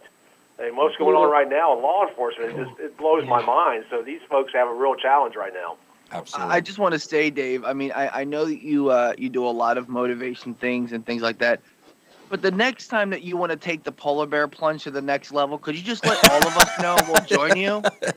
No, we won't. No, we won't. I'll come up to New York on the 10th anniversary. How about that? We'll do the 10th anniversary. We'll go to the Hudson River. Where are you going to? Where are you going to the Hudson River and jump in with Dave? Now, Dave, where are you going to be? Where are you going to be talking next? And what are your events coming up if people want to come see you? Yeah, I've got my next event's in New Orleans. I'm speaking in New Orleans next week for an executive group, and then I get to go to Tempe, Arizona, and then I go back to Toronto. I do a lot in Canada for mompreneurs, 400 mom entrepreneurs, and so my next 3 trips are New Orleans, Tempe, Arizona, and then Toronto. Absolutely. When you travel, when you go places, do people recognize you? It's interesting. I do, and that blows my wife, especially my kids, away a little bit. I'm not like rock star famous like Sully, but there are times when I get on a plane and people start looking around like, who is that guy? I think I know who that guy is, and they start approaching me. So that happened the other day, actually, when I was going through the airport in Louisville, Kentucky, and someone started stopping me. I'm like, at first when you get stopped, it's like, oh, what's going on now, right? But it's really. But I gotta tell you something funny though. But I'm looking at Dave's picture right now on his website. Does anybody ever go, "Are you Willard Scott?" You got that look. If you look at his picture, he looks a little bit like Willard Scott. He reminds me of Willard Scott. You hear me, Eric? What? If Dave's on my plane, I'm getting off. You know what? No, I'm sitting right next to Dave. Yeah, I'd be sitting next to He'll make sure that I'll be the first one off. No, let me tell you something. If Dave's on the plane, not only am I sitting next to him, but he's going to be holding my hand. I'll give you $100. Right. I watched The Miracle on the Hudson, the movie. Yeah. I think it was last year. Right. The first time, Sully, and I'm gonna watch it tonight. There you go. Appreciate life, folks. That's the bottom line. Appreciate life. The website is Dave Sanderson. That's SANDERSON Speaks SPEAKS.com. His book is entitled Moments Matter. You want to pick up the book? We'll put a link to everything on our site. Dave, listen, if you're in Jersey, Long Island, New York, or the tri-state, wherever when you come, would you let us know? Because I really would love to come meet you in person and to attend one of your events. I really would like to do that. So well, I'll tell you what, guys. If anybody's listening, I'll be in beautiful downtown Princeton, New Jersey, in about a month. Okay. So, Eric, why don't we stay in touch? I'll give you that information if you want to post it out, and we can make it happen. That would, Dave. I would love that. Absolutely would. I mean, you guys want to go see Dave? Absolutely. We have the Marvels movies coming out, Dave. It might be a little bit. No, I'm just kidding. I'm just kidding. Coming out. I might take let me think. Spider-Man or Dave? No, I'm not actually kidding. But once again, guys, DaveSandersonSpeaks.com. Inspirational. If you you've heard it right here. What Dave is saying. And I want everybody just to stop and think for 1 second. And if you could think of one thing that happened in your life that maybe has changed the way you look at life or the direction that you're going in life, don't be afraid to share that with somebody, because there might be someone out there that's listening, that will listen, or that needs to hear what you need to say. And, Dave Sanderson, this is the second time on the show, but Dave, I got to tell you, every time I listen to what you have to say, I say to myself, I really needed to hear what Oh, yeah. Dave had to say. So let's say just everybody want to say final thoughts for Dave. Helen, if you want. Dave, what a pleasure. Genuine, inspiring, honest, funny. It's been a pleasure. I hope I get to meet you in person. And It we was a will. pleasure. Thank you. Jay, what do you want to say? Dave, thank you again for joining us. Again, just like Helen said, it's a pleasure talking with you. It's always intriguing, always fascinating. Just sit here listening to every word and hanging on everything that you say. Thank you again for joining us, and I hope to see you again soon. Lisa? Thanks, Jay. Lisa? Thank you so much, Dave. It was a pleasure. I appreciate what you shared, and very inspiring. Absolutely. And Mike? Thank you Mike? very much, Lisa. Dave, thank you so much for sharing this story with us this morning, and also just sharing your story with the entire world. Because, you know, for a lot of people that, like, survive something that you went through, it usually takes them a while, and the fact that you're so open about it so soon right after it, even though it's been almost 10 years already, which is crazy, it's nice, you know, at least you're able to kind of help people along the way that are struggling with their own issues as well. And I want you to know that, Dave, it's meant a lot to me, and it's made me strong and made me think, but I will say this. If we decide to go to Princeton as a group, guys, we're renting a car. Or helicopters. Or a car, ground. Dave. We're staying on the ground. I'm just kidding. All right, Dave Sanderson. Once again, it's DaveSandersonSpeaks.com. And if you pick up his book, check out his book. It's called Moments Matter. If you go to his website, you can actually order a signed copy of the book. Dave, I want to say thank you. Thank you from the bottom of my heart, and thank you for what you did and who you are and what you're doing for everybody in today's world. Thank you. And we'll see you in Princeton. Thank you for having me back. We'll see you in Princeton. Yeah. Thanks, Dave. Dave Sanderson, everybody. Bye-bye. There you go. All right. That was fantastic. I'm looking at a quote from Captain Sully Sullenberger. Right. The way the best pilots see it, a captain's highest duty and obligation is always to safety. Yep. Absolutely. Yeah. All right, listen, we're going to take if I can get back to it here. Where is it? Hold on. I had it here. Oh, my goodness. Where did it go? Lord. There we go. I got it. All right, we'll be right back right after this.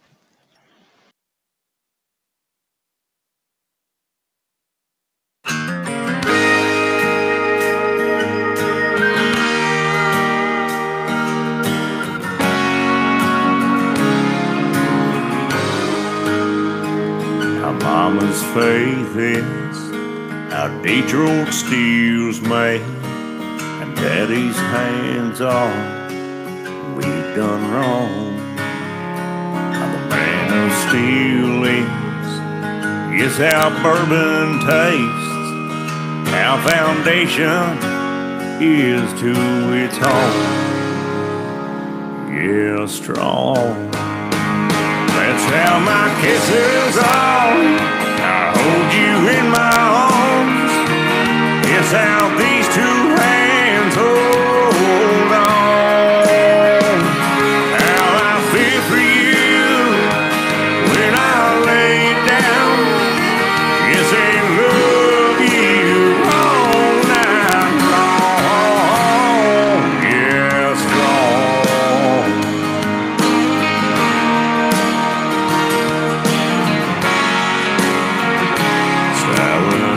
Four drives, the little lane survived. How a soldier's eyes look in war. It's how a baby cries, how a liar lies, how it hits you when you hear a sad, sad song. Yeah, strong. That's how my kisses are. You in my arms, it's how these two hands hold on. How I feel for you when I lay it down. Yes, they love you all night long. Yeah, strong.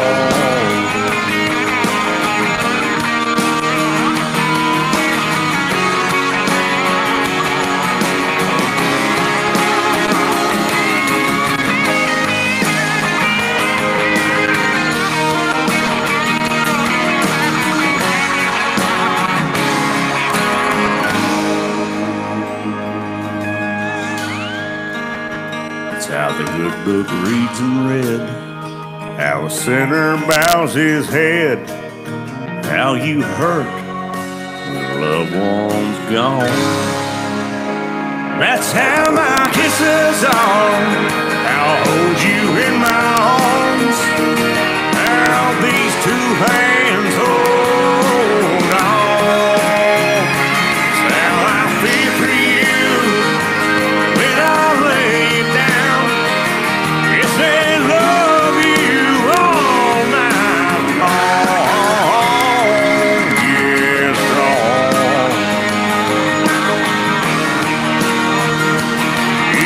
strong.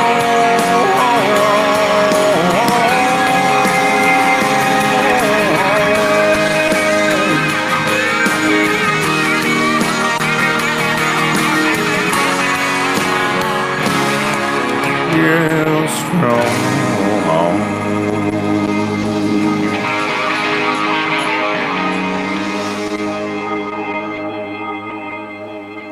That's a song.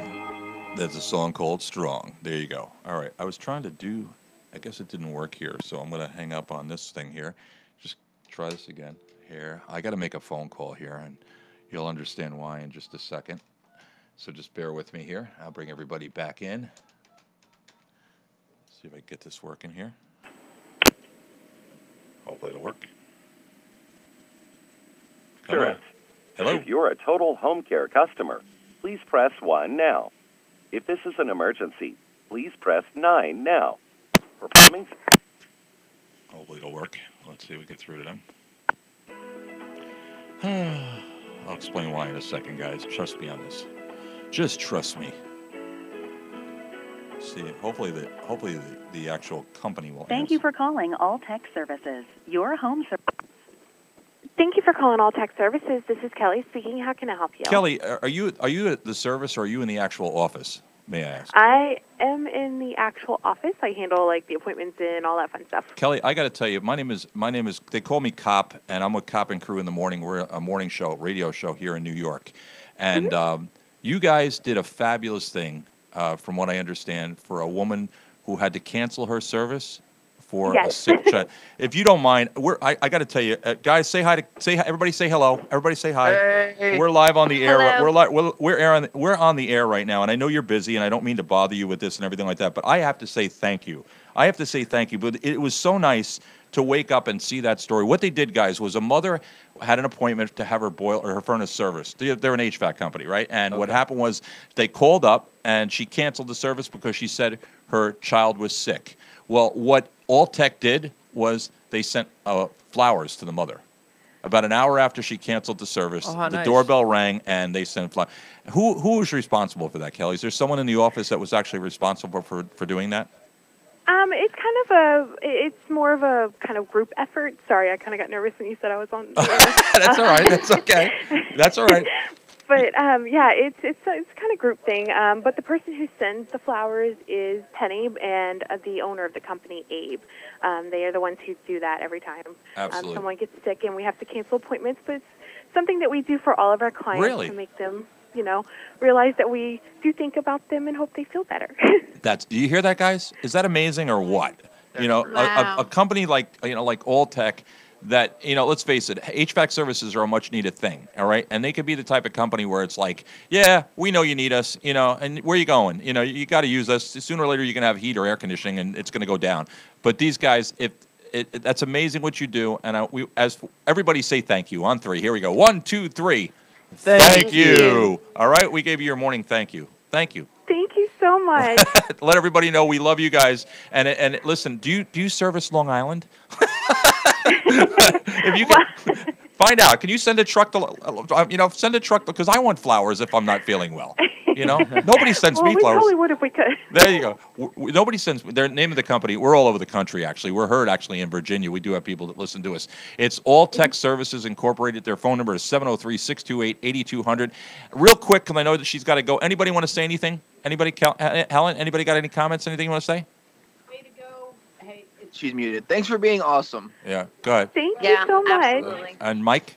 Yes, and thank you so much for your kindness. There you go. It always makes a difference when Absolutely. you can just go that extra step. It really does. And God bless you guys. And tell everybody we called and we said thank you. All right? Thank you. We really do appreciate everything. God bless you guys. All right, thank you.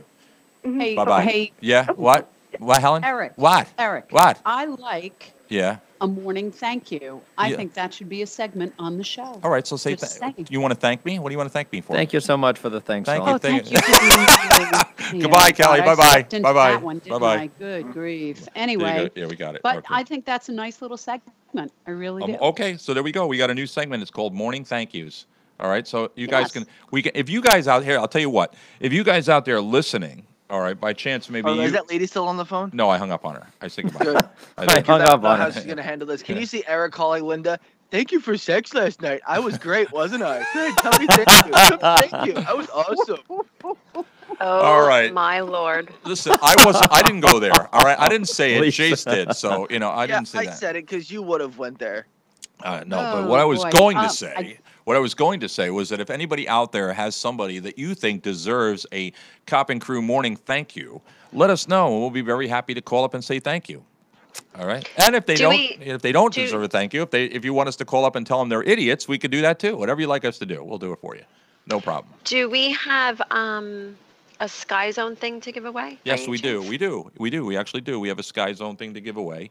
We have free passes for. Actually, what it is, it's a pass for Sky Zone, and what it is, you know what, Lisa? Why don't we do this? Anybody got a news story? Because I got to get behind me, reach in one of the bags, and actually pull the ticket out so I know what exactly I'm giving away. Got to get a reach around. Yeah, gotta reach. Okay. So while Eric is reaching into his sack, what do you got, Helen? What do you got? What did he just say? Nothing. Mike? Holy guacamole. Anyway, potholes. I did not say I want guacamole. to talk about potholes. Potholes are everywhere and causing major delays all over the place.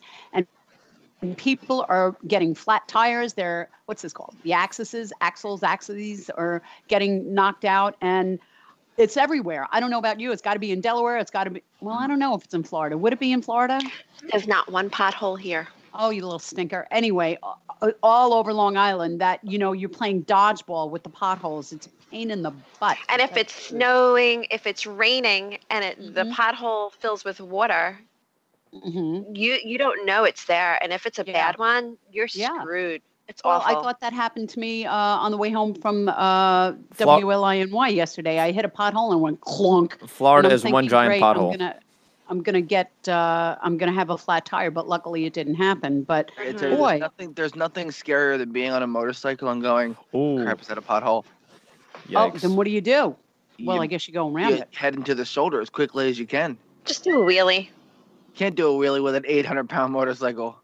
Well, that I wouldn't know if you could do it with a 200-pound motorcycle. Evil Knievel can. Well, okay, loser. Evil Knievel can. And where is Evil Knievel now? I was called a loser twice. Twice in 24 hours now. Holy crap. Well, who called you a loser first? Sean Griffin called me a loser because Lisa posted something on her Facebook page yesterday that says, Danny says I'm the only person here who hasn't seen Footloose. And I said, well, neither have I. Sean goes, well, that's because you're 29. You're only in your 20s. I said, well, I'll be 30 this year. He goes, oh, then I guess you're just a loser. I said, wow. Truth be told, I'll be 30 in October. I haven't hit 30 yet, but you're right. I'm still a loser. That's terrible. Number one, you're not a loser, but Sean Griffin. It's funny. Mean. No. I can say he should have seen everything since he's 50, but still. Okay. And he's not 50 either. So zing that right back. Okay. Love you, Sean. Good Hope volley. you're feeling better, buddy. Yeah, I hope you're feeling better, Sean. Good grief, God. Well, if you put good thoughts out, Sean, you'll get good thoughts back. Good things will happen. Good luck with that. Anyway, wow, the law of attraction expert says, good luck with your optimism. It won't work. She just said, good luck with that. Wow. I was kidding. Do you know what? Well, sometimes things have to be a little bit serious around here, there, Sinigliero. All right, we can't always be joking around. All right, I'm appalled, and I don't even know what that means. And Eric, wow. he's appalled for 17 seconds. Eric, did you ever see the movie Footloose? Yes, parts of it. No, I never saw that movie either. What was the big deal about Kevin talking Bacon? about Footloose? Really? Because it was on last night, and who cares? Danny's like, "This is a great soundtrack. This is a great movie. You should watch this movie. Did you ever see this movie?" And I'm like, "I've never seen Footloose." I said, "I know the music." And he's like, "You're the only person in the whole world." And I'm like, "That's not even true." That was my second musical I did, Footloose. Really? Yeah. There was I one did The time King he and I. said, "Did you ever see The Breakfast Club?" I said, "Yeah." I said, "I saw the part when they were in the detention." That was the only part you saw. Anybody ever see a movie called The Prestige? Yes. No. Is it a good movie? Yes, What is it? All right. What's well, it about? Well, let me just say this. The story was good. On Sunday, when I went to the Living Word Church, okay, and the pastor was talking about this movie, The Prestige, and how it was a great movie to watch. So when I happened to be picking Dakota up yesterday at the library, and I went into the Hot Dog library, and guess what I found on the DVD shelves? The Prestige. I found The Debbie Prestige. Does Dallas. And I, I know that Jeez. movie, but I've never seen it. It's a movie, right? what, Debbie Does Dallas? Yeah, it's a movie. Check it out. It's by Disney. Yeah. It's not. Yeah. And I didn't know it's there about was a it's movie it's with actually the two women it's a that were sports on the movie and run involves that the Dallas drove off a Cowboys. Thelma Yeah. and Louise. It's called Two Girls, One. Yeah, it's Debbie. This girl Debbie. She travels. She's a big Dallas Cowboys fan, and she travels there to spend time with the whole team. Very inspirational. You know I what? didn't know Thelma and Louise, they kill themselves at the end. What's a blonde? Well, you know, hopefully no one's going to ever go to see that movie now because you just ruined the movie for 1,000 people. Well, apparently I'm the only one in the whole wide world that never saw it. Yeah. Listen, I gotta tell you. Wait a minute. Who Helen, shot why are you JR? mentioning that Lisa, hang on a second. Why are you mentioning that Lisa that she's giving away the ending to a 1912 movie? Since It when did we have wasn't 1912. hashtag spoiler alert? No, the movie's 104 years old. No, And it's apparently, not. according to Danny, I'm the only one in the whole wide world that never saw it. It's a good movie. I don't think I've watched the whole thing. It's like I've watched Coyote Ugly. You know, it's a very educational film. Coyote Ugly? Yeah, Coyote. You know what that's about? Coyote Ugly. Yeah, it's another dumb movie. John Goodman was good in there. What was your favorite 80s movie? Go ahead, each one of you. What was your favorite 80s movie, Eric? Back to the I don't even remember Back playing to with the my Future. painter in the corner and coloring. Back to the Future. Did you not just say that? Oh, God. Back to the Future. I like Back to the Future. Night at the Roxbury. Oh. Yeah, I think that was 90s. Actually, I think that was 90s. Yeah. You know, Helen, what's your favorite movie of all times? Butch Cassidy and the Sundance Kid. Okay. Raindrops keep falling on my head. And that's, yeah, okay. Mine is Major Payne. Why am I not surprised? All right. And Lisa, what is your favorite movie of all time? Oh, man. You asked the question. I know. I have a few. This is difficult. All right. All the Lethal Weapons. Really? I loved Mel Gibson back. I love kick-ass movies. I don't like mushy movies. Don't give me no corny, mushy love story. I don't like it. I want like Steven Seagal kicking butt. We have a clip from one of the movies that Lisa likes here.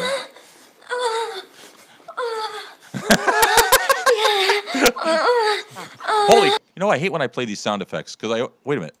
I think I know her. You wish you knew her. Yeah. Hey, look, Helen's got a little tail.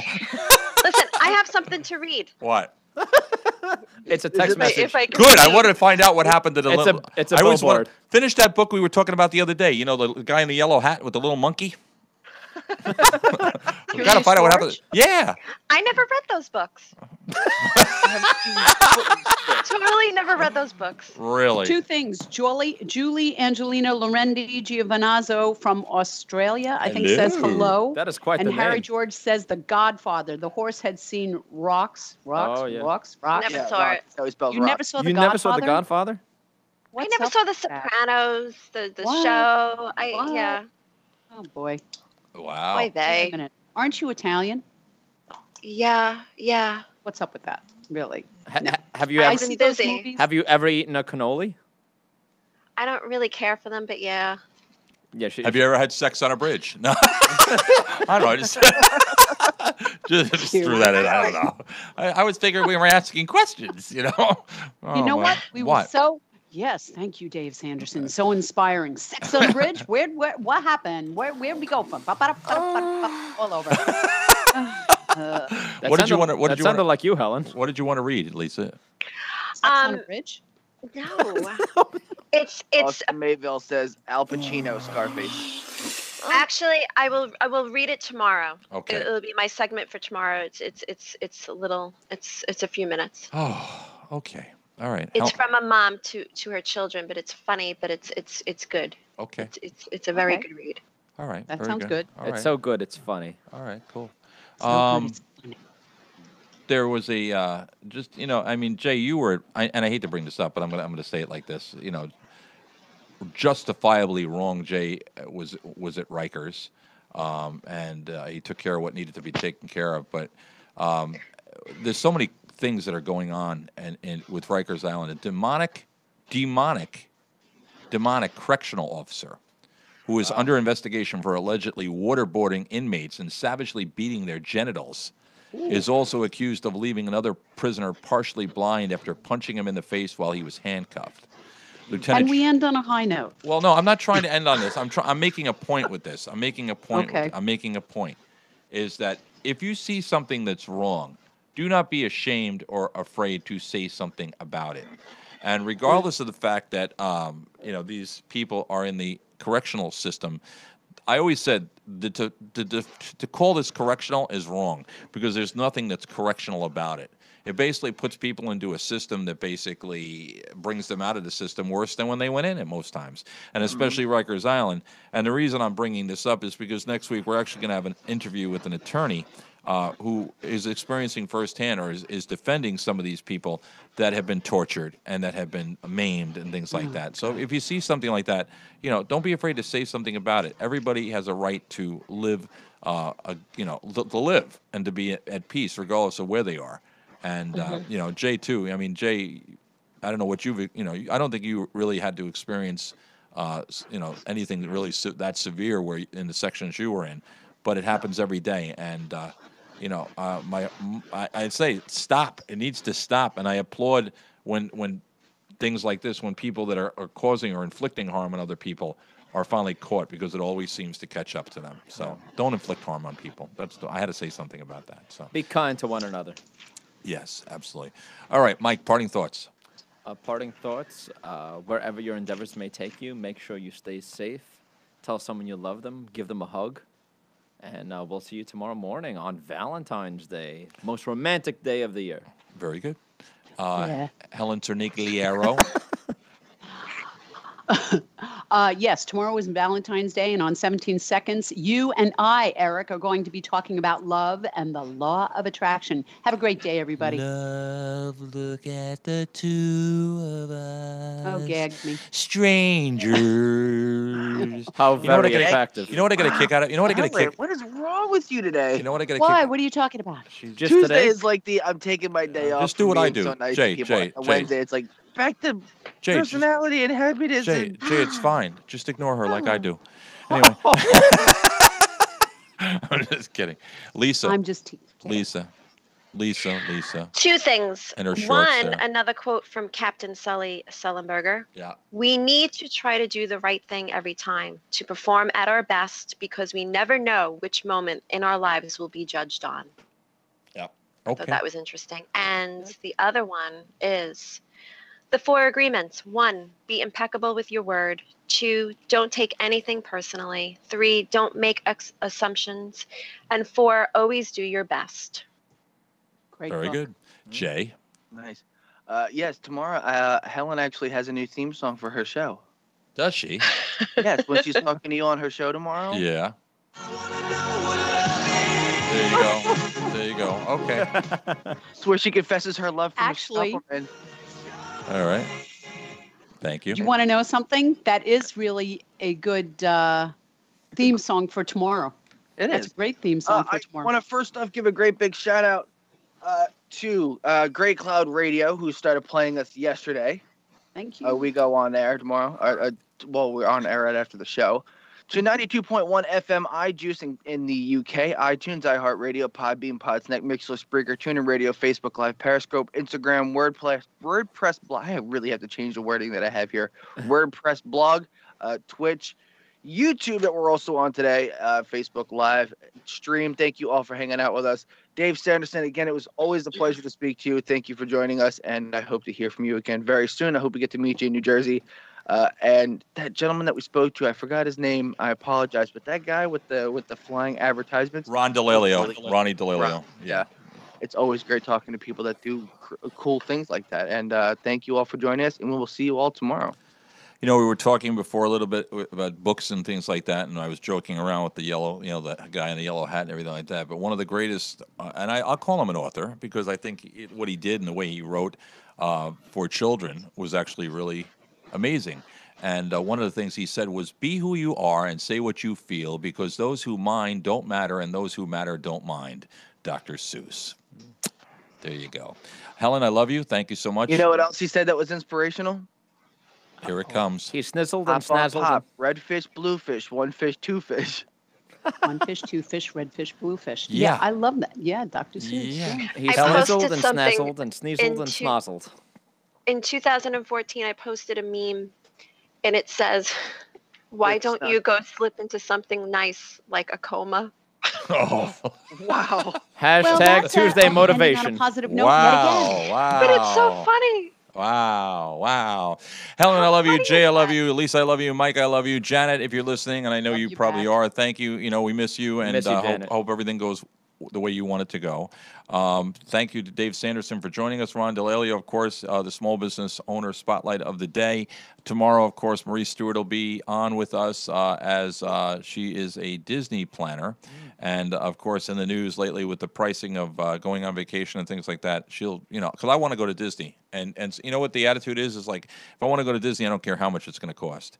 But the bottom line is my wife does, so we have to worry about that. Anyway, so if you want a free pass, which is free 30 minutes with any jump purchase. So in other, and let me tell you, this is a value thing because it includes the Warrior course at Sky Zone, which is located at 269 Route 25A in Mount Sinai. The Warrior course obstacles include the floating boards, the cheese boards, the cargo net bags, the sea of rings, and more. And here's the bottom line. I'll give you a free 30-minute with any jump purchase, and they're located at 269 Route 25A in Mount Sinai. You can give them a call, 631-938-1420. Skyzone.com is the website. After the show, just reach out to us on Facebook Live and say, hey, I want a free pass. I got a couple of them. Let me give them away to you guys. So if you want, reach out and say, hey, I'll take that free pass, and we'll give it to you. All right, there you go. All right. Remember, life is what happens when you're busy making other plans. Say goodbye, everybody. Bye, everybody.